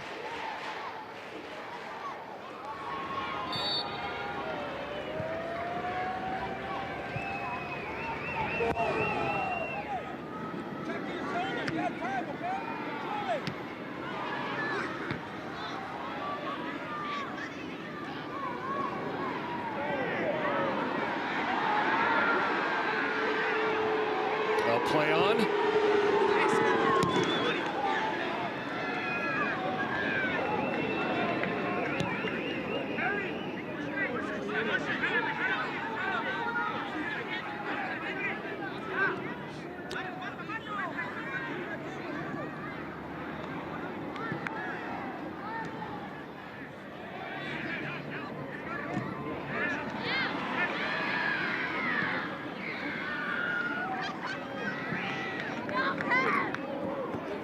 Fulton, an opportunity there, cleared away.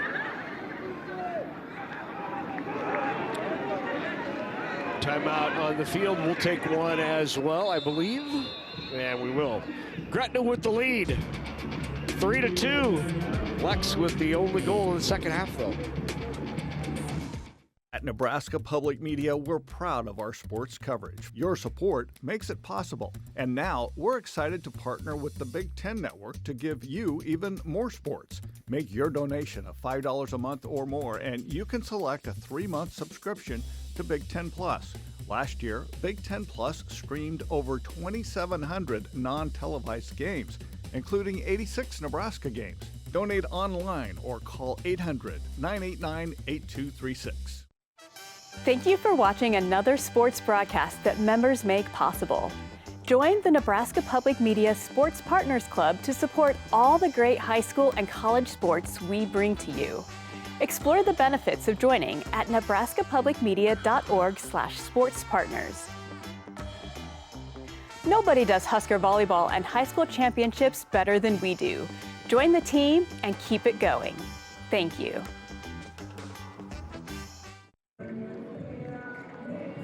Back at Morrison Stadium, 3-2 the score with Gretna on top. I want to key in on Amber Burson, though. She plays a massive role on this Lexington team. So Burson was the school's first athletic trainer, and now she leads the strength and conditioning program and coaches the powerlifting team. So Burson won the 2026 National Coach of the Year award from the National High School Strength Coaches Association. She is the first woman to receive this honor. Burson helps this team beyond the weight room, too. She keeps track of the team's schedule and even tracks what the players are eating on a day-to-day basis, especially on game days.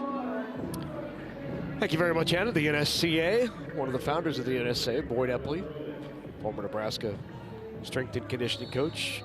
NSCA certifies many strength and conditioning coaches around the country. They do a great job.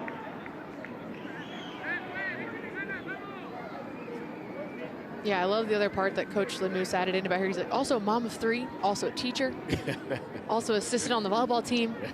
I mean, does it all and impacts these kids in a lot of ways. That's great. Yeah, he made a joke. He said, we were a couple minutes in the last game before that game was even over. She was like, hey, I don't want to get ahead of ourselves, but we probably should do X, Y, and Z. Here's the schedule I'm thinking. He's like, I can't talk to you right now. She is ready. She is ready. She helps modify things on a daily basis for these players, whether it's their calorie intake or how they're fueling themselves.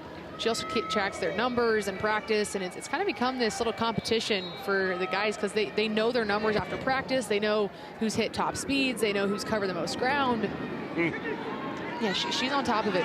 She really does it all. She's the engine.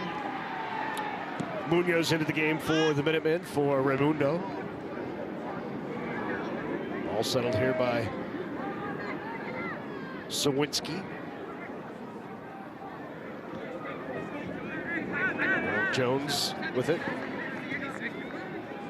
Drops it to Lafferty. Good touch by Jones, right back to Lafferty. And taken away.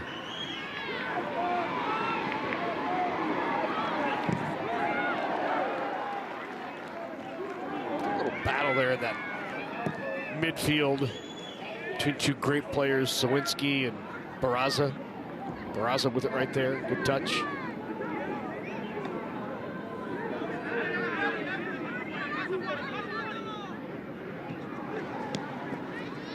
Barraza with the touch again. Plays it back to Lima, who plays it ahead, giving chase, but not going to get there is Chishero. Yeah, good movement there in the midfield. All three of those midfielders for Lexington using their angles, quick 1-2 touch passes, moving off one another, getting the ball forward. That's when they had success earlier in this half. That's what led to that goal. Applying some pressure, but also allowing those players in the midfield to dictate the pace.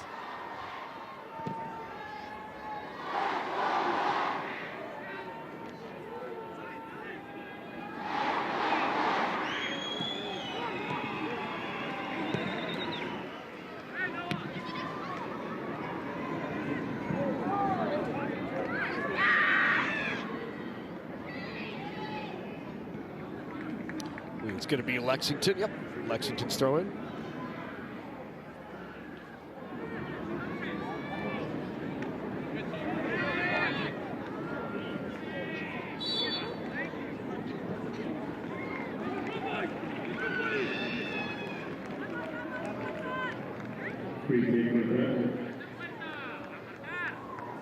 Andrew Shinneman is our referee. He's done a nice job bringing players over, controlling the chippiness, allowing a little, not too much.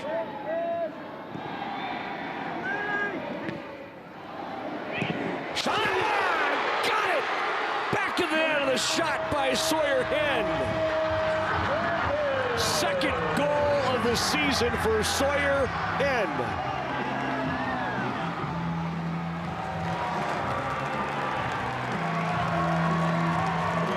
Gretna has opened it back up to a 2-goal lead. Every bouncing ball in the box tonight has been capitalized on for Gretna. That's right. Clean, technical strike. Coach Cover tells us he's a smart player going forward, but he does a lot of dirty work for them. He's a smart defender. He's the one that wins the ball back a lot for them, but he puts himself in a good position there. He's in the box. Doesn't do too much with it, takes it off the volley, strikes through the ball, and gives Gretna a 2-goal lead. Yellow card on Barraza, he'll take a seat.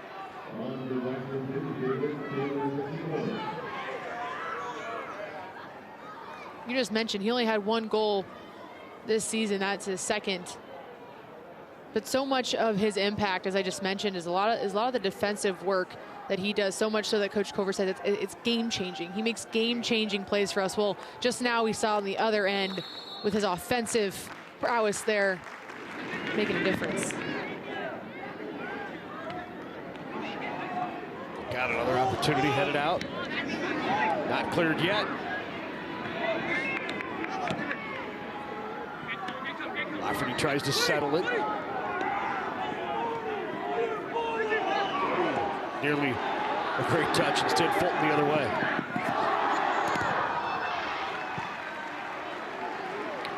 Well played by Tercero.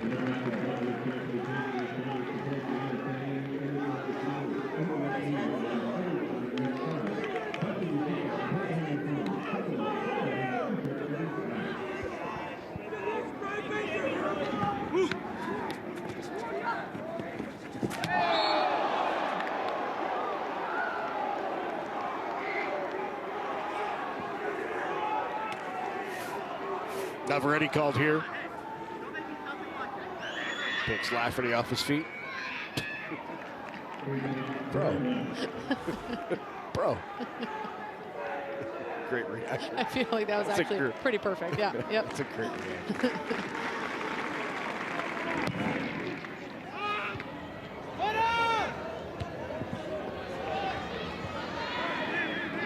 It does feel a little bit like the frustration starting to rise in the part of Lexington. Yeah, I'd argue that 4th goal was pretty crucial just now, because it felt like Lexington was trying to find its footing a little bit after that goal. They were applying immediate pressure after that goal. Things had kind of dropped off a little bit, but it's pretty close. And I know Coach Cope would say too close for comfort. But that fourth goal feels pretty important right now.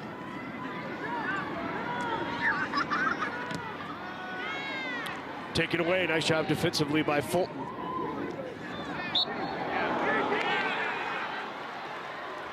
Called on Perez from behind.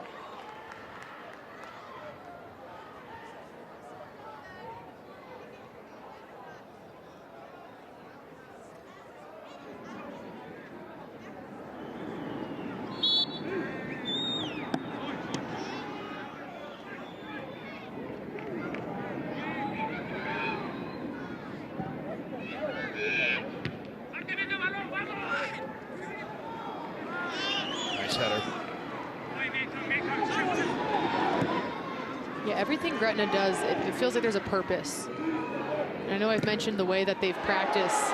It's very intentional. And I think you see that in their play. Everything is very purposeful. It's not just a header to head it. They bring the ball down. They find feet. And when they decide to go forward, they're going forward. They don't go forward to go backwards. They keep it simple. They play who's open. Once they know they're going forward, they do it as a unit.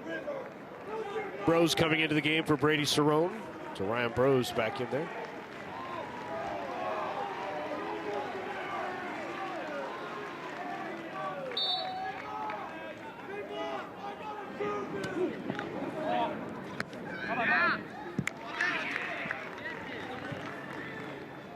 Throwing from Lafferty.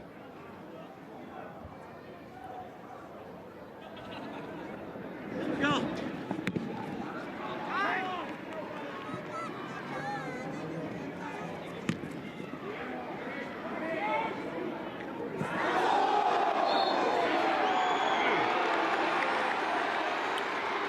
Called on Navarrete.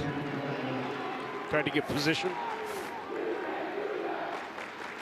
Yeah, instead of going up, he just goes right into the player. Yep. It's an easy call.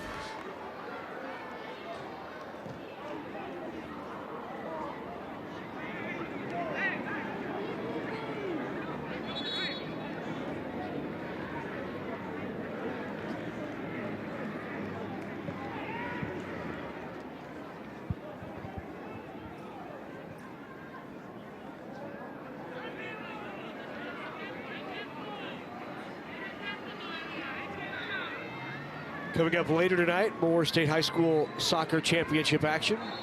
Class A takes the field at 8 p.m. around Morrison Stadium. That'll feature two of the powerhouses in the state, Omaha South. Become recently one of the dynasties in high school soccer. Joe Moss, coach. They'll take on Lincoln Southwest for a state championship. Have that for you right here at 8 on Nebraska Public Media.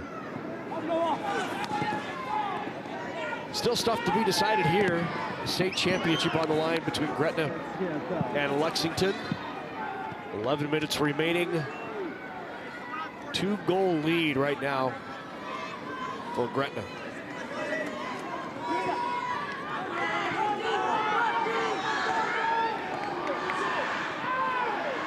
Trying to turn it. And a corner kick upcoming.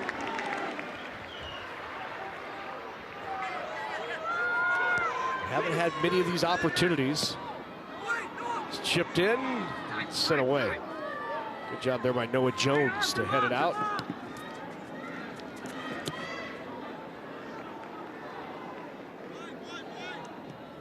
There's Noah Fulton heading it away. 9, not 8.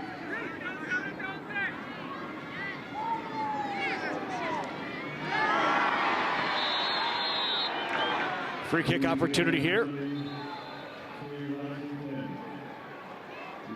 This is when, and Bros picked up the yellow card. Yeah, this is when Lexington's been at their best. They've been able to switch fields. They move it around the back. They've got 3 defenders back there who are calm, composed on the ball. They move the ball, they get the ball out wide, and they're able to start looking forward to start attacking. Your coach Lemus told us, hey, so this year, in certain situations, our offense has been our best defense. And they're going to start to do that here in the next 10 minutes. Apply more pressure. Allow their attackers to get forward and join in on the attack. Start to put Gretna under some pressure. So here's the free kick for the Minutemen. Chipped in, the back post. And it'll be another corner kick coming up as that goes off the head of Lafferty. Yeah, these are big moments you capitalize on. You get 2 corners, a free kick, all within the last minute.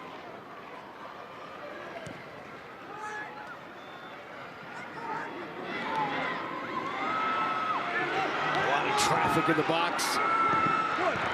And another corner kick upcoming. 7 green jerseys in the 6. Yeah, every single player back for Gretna right now. Gonna try it again, goes to the back.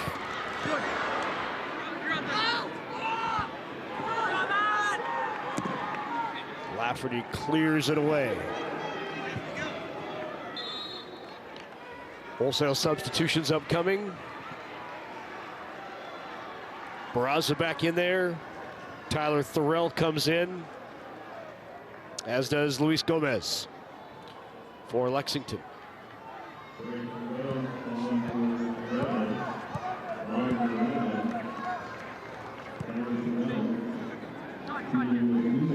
John Epluel in for the Dragons.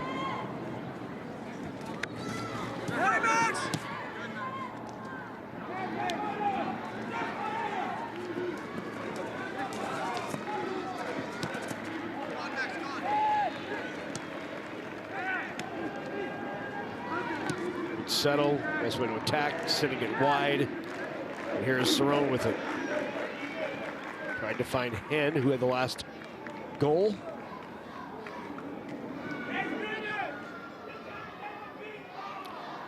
But Lexington is just tired of seeing green down here in the state championship. They have lost 3. They've been in the state championship 4 times in the last 6 years, and every year they've played a team wearing a green jersey. Look out, opportunity again into the middle. Still with it, shot on! Another goal for Nate Thielen. And the freshman has 2 in the game. And that's going to about do it with a 5-2 lead for the Dragons. We've talked about his scoring ability. We've talked about how he's been hunting for a goal in the tournament. I think part of it that's most impressive is his composure all over the field, and especially within the 18-yard box. You know, he was just on the other end of the field a minute ago, not giving the ball away. He's got his back to goal. What does he do? He keeps it. He finds feet, and he gets himself up the field ready for attacking opportunities. He puts himself in good positions, calm, composed. He hasn't let the moment be too big for him. 28th goal of the season for the freshman.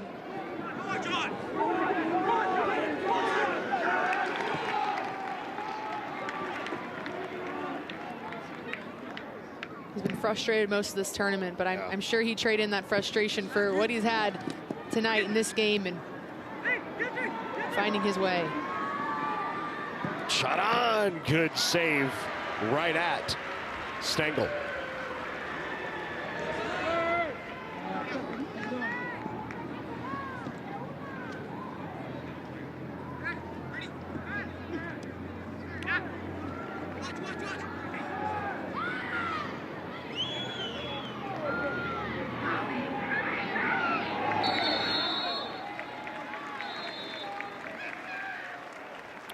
We're going to get a yellow card again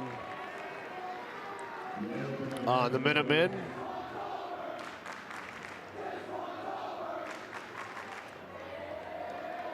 Davis Garcia called.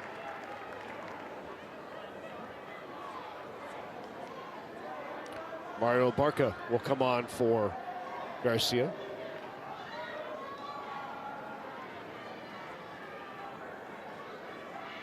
Also coming in is Pedro Quintero.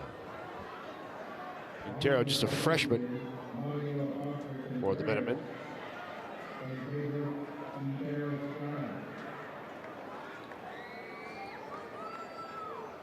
And another free kick here for the Dragons. It'll be taken once again by Alex Sawinski. Sawinski already with 1 goal off a free kick.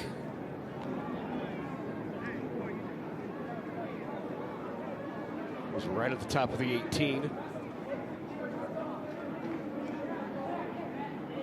Send Abarca out and bring back Lima.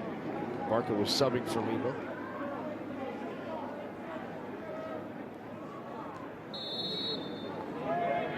So here's Sawinski. Wow, what a shot by Sawinski. His second goal of the state championship, and Gretna poured it on 6-2. I mean, I mentioned it earlier, but he has a plan when he goes into these free kicks. It's now the 4th free kick opportunity in this tournament, if you include also his PK in the last game, where he has capitalized. Seems like distance doesn't matter, whether it's close, further outside the 18. He is strategic. He places that ball. He knows exactly what he's doing when he steps up to that soccer ball. And what a weapon for Gretna.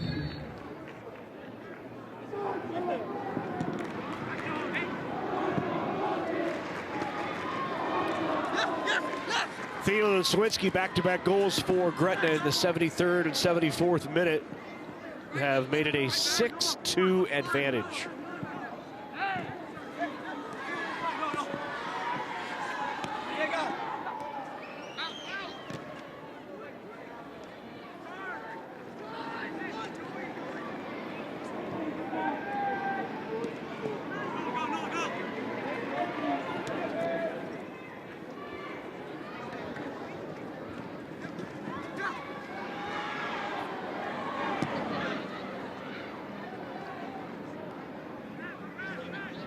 Pretty dominant performance.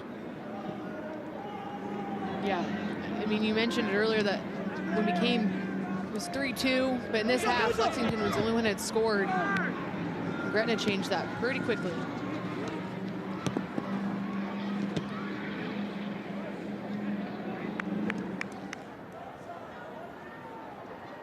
Yeah, Gretna could have decided to pack it in, play some tight defense. Once Lexington made it 3-2, that's just not how they operate. They like to be aggressive until the last whistle.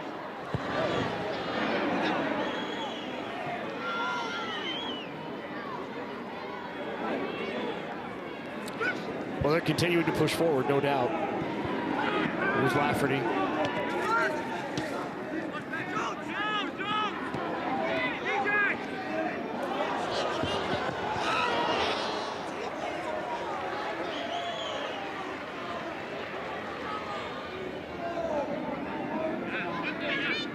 Anna talked about it earlier too, but this was the team that was 7-9 last year. They didn't even make the state tournaments. Coach Cover told us this week that these seniors, although there's only a couple of them, they knew this was their time. Last year did not sit right with them. They made a commitment at the beginning of the year. Said their leadership completely took over. They were fully fueled by that heartbreak of not even being in this tournament last year.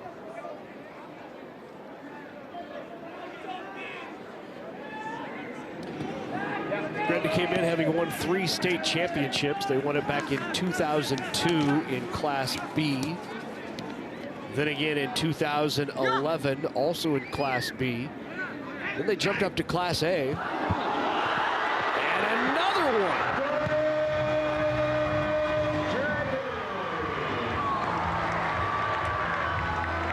one. Relentless, and they're piling it on. Elijah Fulton.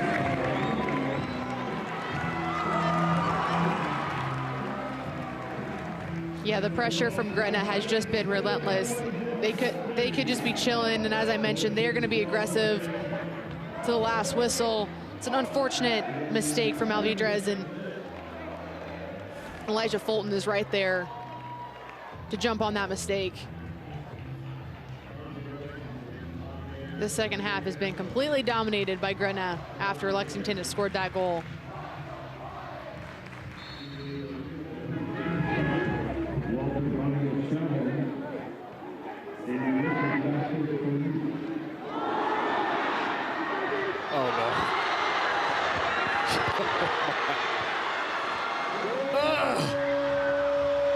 Another one for Elijah Fulton. Absolutely no quit from Gretna right now, but also just a little bit of laziness here from Lexington. 12 seconds between those two goals. Yeah, just a few mistakes are costly. Gretna is capitalizing on every single opportunity.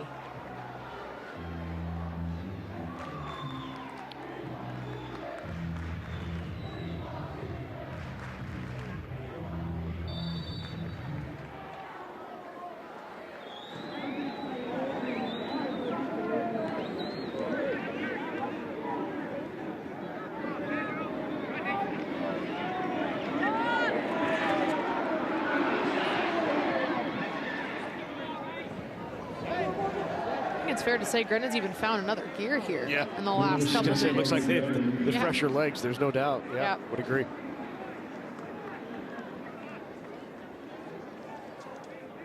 Eight to 2. Did not see that coming. No. This was competitive up until the last handful of minutes. 4-2 goal changed things. Punched out of there by Alvarez.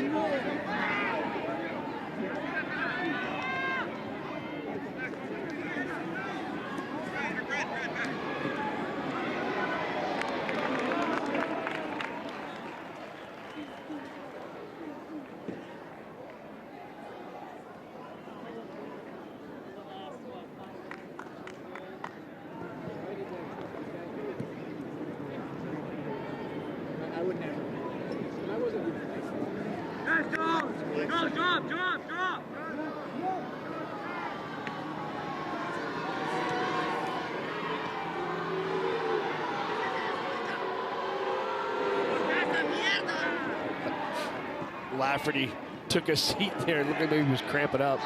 The Lexington crowd started giving him grief. He turned and pointed to the scoreboard. Everyone's just playing nice. Right. I thought he was maybe going down with something serious for a second. You never like to see a player just sit down on their own away from the ball. He was fine. More than fine. Not a bad first year for that young man. See what I mean? He's looking so pensive right now. Yeah. Got it all down. Yeah, after that fourth, fifth goal, you could see he had a moment of just, I think this might be happening. Yeah. He let everyone go celebrate. He stood there for a second, took it in, took a deep breath. It's fair to say it's maybe set in here now.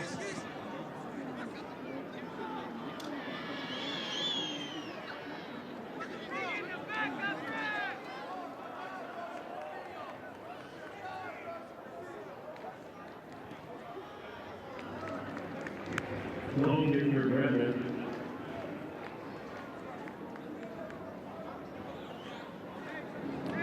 One minute left here in the Class B state championship between Gretna and Lexington. And the Dragons are going to win their 4th state championship. They hadn't won one since 2022 when they were up in Class A and won the state championship. Their last Class B title came all the way back in 2011.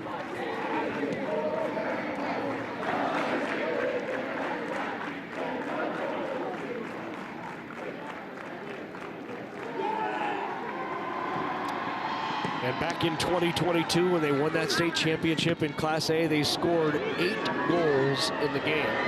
That is a state record, and Gretna has tied its own state record with 8 goals in a championship game. They do it this year in Class B, and for the 4th time ever, Dragons breathing a little fire here this afternoon. They win another state championship. They're title holders in 2026.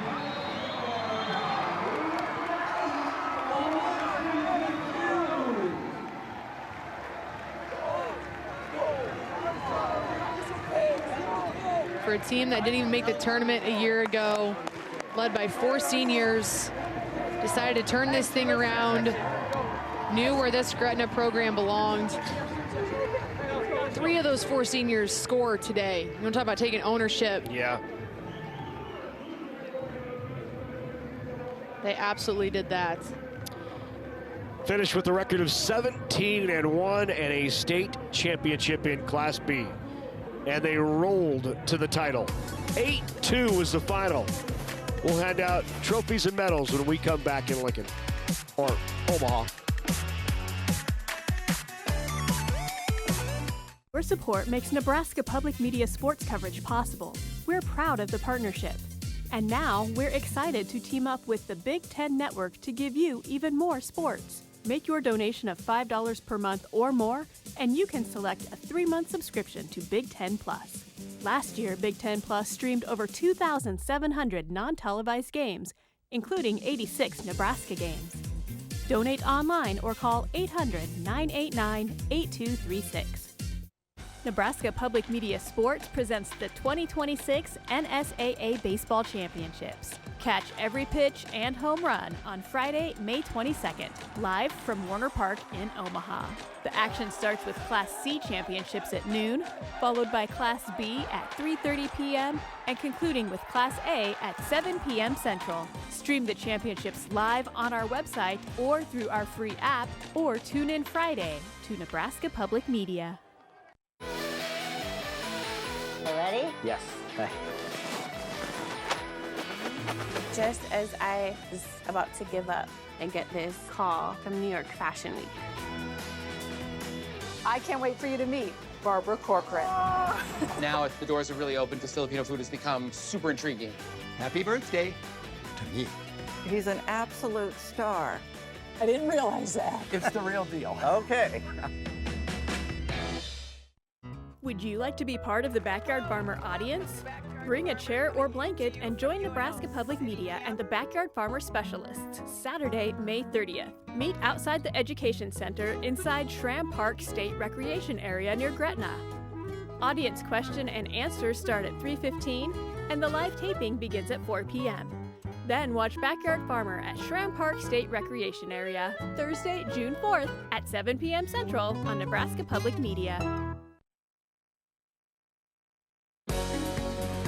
Coverage of the 2026 NSAA Soccer Championships on Nebraska Public Media is made possible in part by Nebraska Soybean Board, Education Quest, Nebraska Public Power District, Nebraska Kubota Dealers, and viewers like you who donate to Nebraska Public Media. Thank you.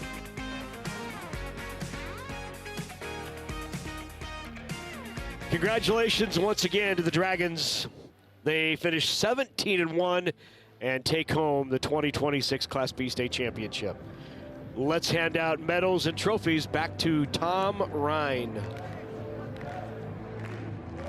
The Nebraska School Activities Association is honored to have medals and trophies for both of these outstanding teams.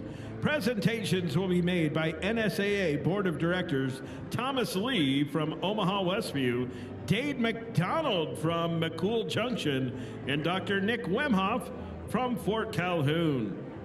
Here are the awards for the 2026 Class B runner-up, Lexington High School. Will head coach Joel Lemus and your assistants please step toward the middle of the field to present the silver medals to each member of your team. Players, as your name is called, please come forward to receive your medal. Number 0, Alexis Afriges Cariel.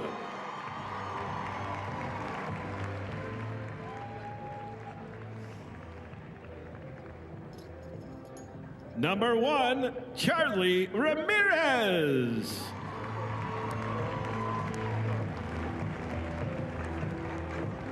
Number 4, Mario Abarca Contreras. Number 6, Javier Garcia Escobar. Number 7, Clive Neer. Number 8, David Gomez Aquino. Number 9, Tyler Thorell. Number 10, Mario Maravilla. Number 11, Kendrick Marroquin Ordonez. Number 12, Juan Raimundo Jesus. Number 19, Pedro Quintero Estrada. Number 20, Julian Laguna. Number 21, Adan Lima Miranda.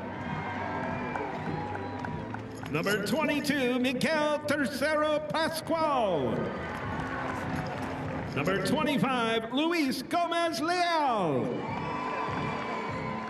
Number 26, Walter Barrios Chavez. Number 27, Cesar Munoz.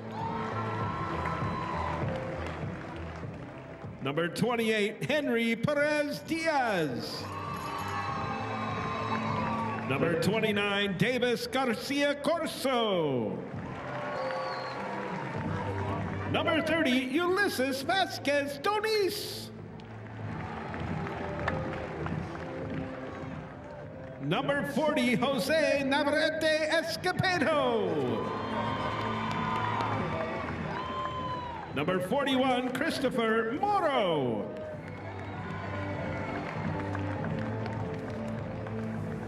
Number 44, Sandro Martinez Maravilla.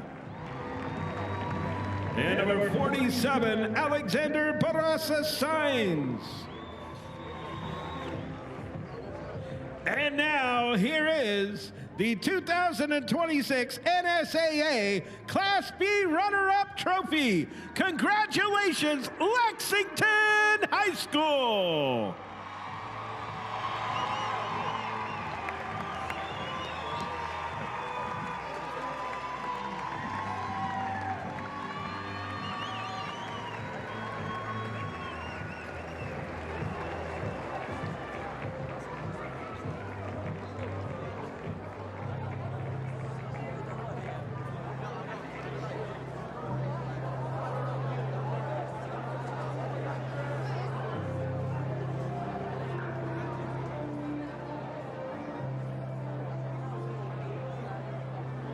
Now to the 2026 Class B champions. Coach, would you and your assistants please present the gold medals to the members of your championship team. Number 0, Grant Stankel. Number 1, Callan Havican. Number 3, Ryan Brose. Number 4, Evan Lafferty. Number 7, Elijah Fulton. Number 8, Noah Jones. Number 9, Noah Fulton.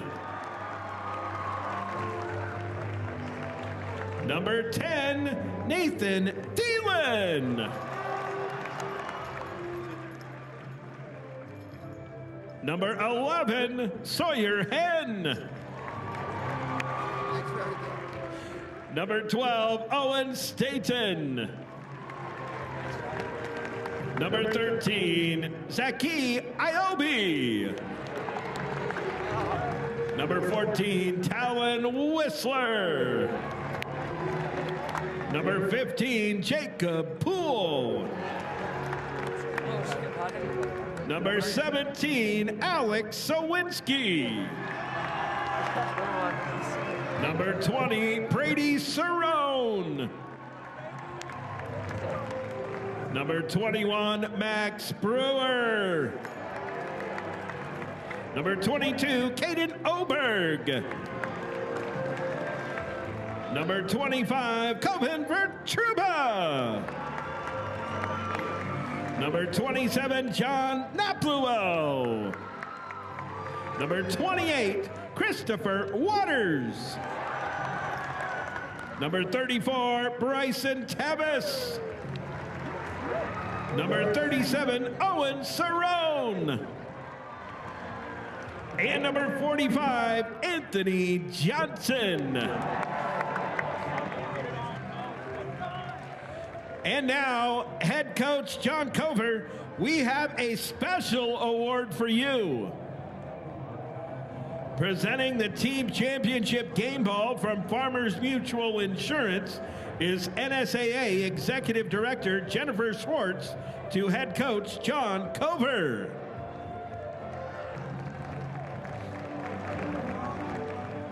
And now, for these outstanding athletes and their school, here is the 2026 NSAA Class B State Soccer Championship Trophy. Congratulations, Gretna High School.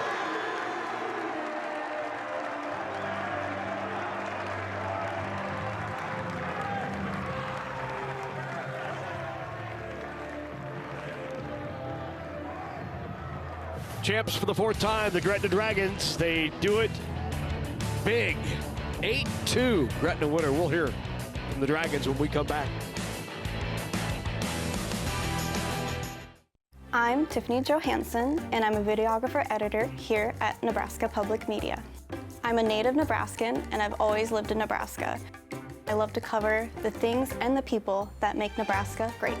The best part about working here is that my day is never the same. I could be traveling all the way out to Scottsbluff, or I can be sitting and editing.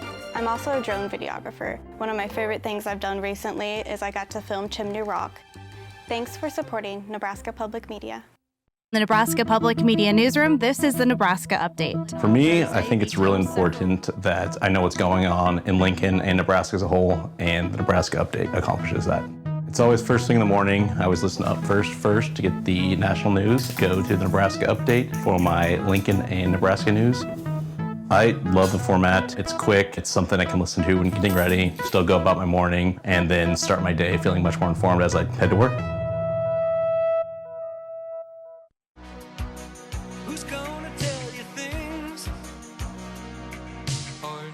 As our world has advanced, so have our modes of transportation, but our favorite vehicles eventually have to go somewhere. By donating your used car, truck, motorcycle, or RV to your local PBS station, you can make room to upgrade your wheels. Don't wait. Go online and make your donation now. Who's gonna drive you home? As our nation marks 250 years, we honor the heroic service and sacrifice of our military and their families. The National Memorial Day Concert. Join me, Joe Mantegna. And me, Gary Sinise. With Noah Wiley, Melissa Leo, Andy Grammer, Mickey Guyton, Jamie Johnson, Mary McCormick, Laura Osnes, and Alan Jackson. The National Memorial Day Concert. Sunday night at 7 Central on Nebraska Public Media. Coverage of the 2026 NSAA Soccer Championships on Nebraska Public Media is made possible in part by Nebraska Soybean Board, Education Quest, Nebraska Public Power District, Nebraska Kubota Dealers, and viewers like you who donate to Nebraska Public Media. Thank you.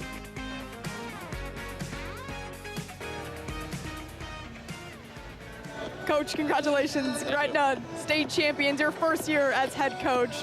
How can you sum this season up? It's been a great season, from seniors class to the freshmen all the way through. We started off early. I knew from the beginning that this was going to be a special group, and I knew these seniors were going to take care of business, and they did. This team went 7-9 last year. To be at this point right now, how proud are you right now? I'm very proud, and it comes from these guys. These guys did all the work. They put in the hours, they put in the time, and they believed in each other right from the beginning. You've described Gretna as a family. You coach with your brother. There's family ties on this team. How special is it to accomplish this? Yeah, it means everything for a family perspective, bringing this community together, and then obviously having my brother and all these guys next to my side is amazing. And then before I go any further, I want to say congratulations to Lexington. They're an amazing team, an amazing community. I'm very proud of how far they've come. Coach, congratulations. Thank you so much for your time. Alex Winsky will bring you on in. You got family ties too. Your brother won a championship for this team in 2022. You wear his number. How special is that? Oh, it means a lot. I mean, seeing him in the stands, I just want to do it for him, and it just feels so special now. I can't express my feelings right now. And I know you made the decision to come back and play for Gretna too. How happy are you that you did that? Oh, I'm so happy. It may have been the best decision I've ever made so far, so it's turned out great, truly. What allowed this team to dominate today? I think it was just our mentality. I mean, the Pies game was a little rough, but we started picking up against Elk North, and we knew Lexington was like come out with passion and so come out hard. So we knew we had to come out even harder. So I think just that mentality kept us going through the game.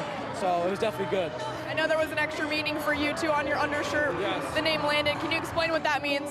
So my friend, about a year ago, he was in a terrible accident and broke his neck, and now he's paralyzed. So I wanted to dedicate this season and this game to him. So definitely. Well, we're thinking of him too. Congratulations on the win. Thank you. All right, Elijah Fulton, the senior on this team. You guys have felt the heartbreak last year. You didn't even make it to the state tournament. What are the feelings right now?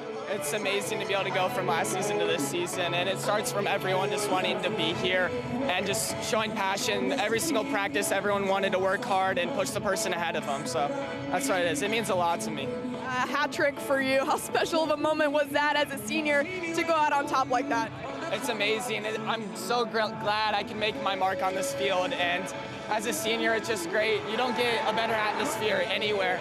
This is just a great environment, and to be able to score a hat trick, it's amazing. To do this with your head coach, he's 25 years old. He's a Gretna alum. This community has showed out for you guys. How special of a moment is it to share it with all the students, all your friends?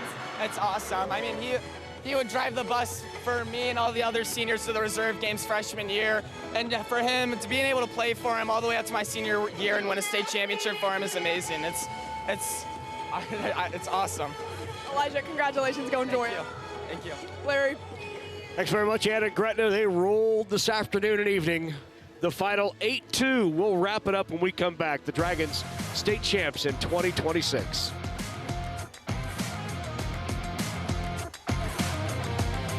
We have a new partnership with the Big Ten Network.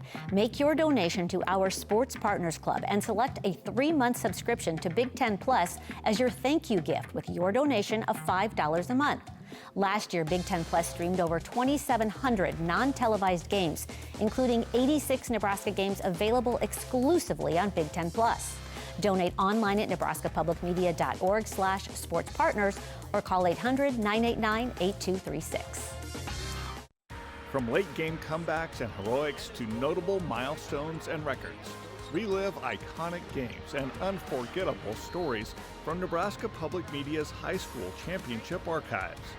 We've teamed up with the NSAA to curate the most memorable games and interview coaches, players, and sports writers who all share their memories. Help us celebrate our championship tradition on Nebraska High School Classics. Watch now on Nebraska Public Media's YouTube channel. Nebraska Public Media exists today because someone else donated before you. For decades, thousands of Nebraskans have made donations to support local shows like Backyard Farmer, Big Red Wrap-Up, Nebraska Stories, and national programs like PBS NewsHour, Masterpiece, Nova, and so much more. Now it's your turn to pay it forward as we create your next favorite show. Donate now at nebraskapublicmedia.org/donate or call 800-989-8236. And thank you. 8-2 the final, and the Dragons are state champs once again in 2026. Let's take a look at the final numbers dominated by the Dragons. They continued to pile it on late to get to that 8-2 number.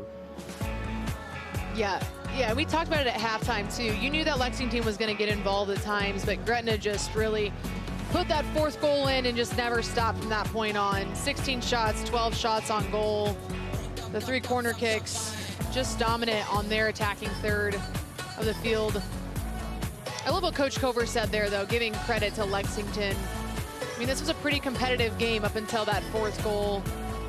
So much for Lexington still to be proud of this season and what they've done for their community and the joy they've brought in so many people. Heartbreak for them again this year, but they have a young team, a talented team. They're a united team. They'll be back. But for Gretna, they're the champs in this one, and they proved why they were the #1 seed coming into this tournament. They wanted to prove to everyone they belonged back on top, and they showed that this evening. More soccer coming your way. Class A state championship later tonight. We'll be back on the air tonight at 8 Central with the Class A state championship. between Omaha South and Lincoln Southwest. That'll be for the Class A title, and that will wrap up high school soccer for the 2026 season. You got one more in you? Sure, why not? Let's do it. For Avery Howard, I'm Larry Putney. For our entire Nebraska Public Media crew, we'll see you back here tonight at 8 for the Class A game. Until then, so long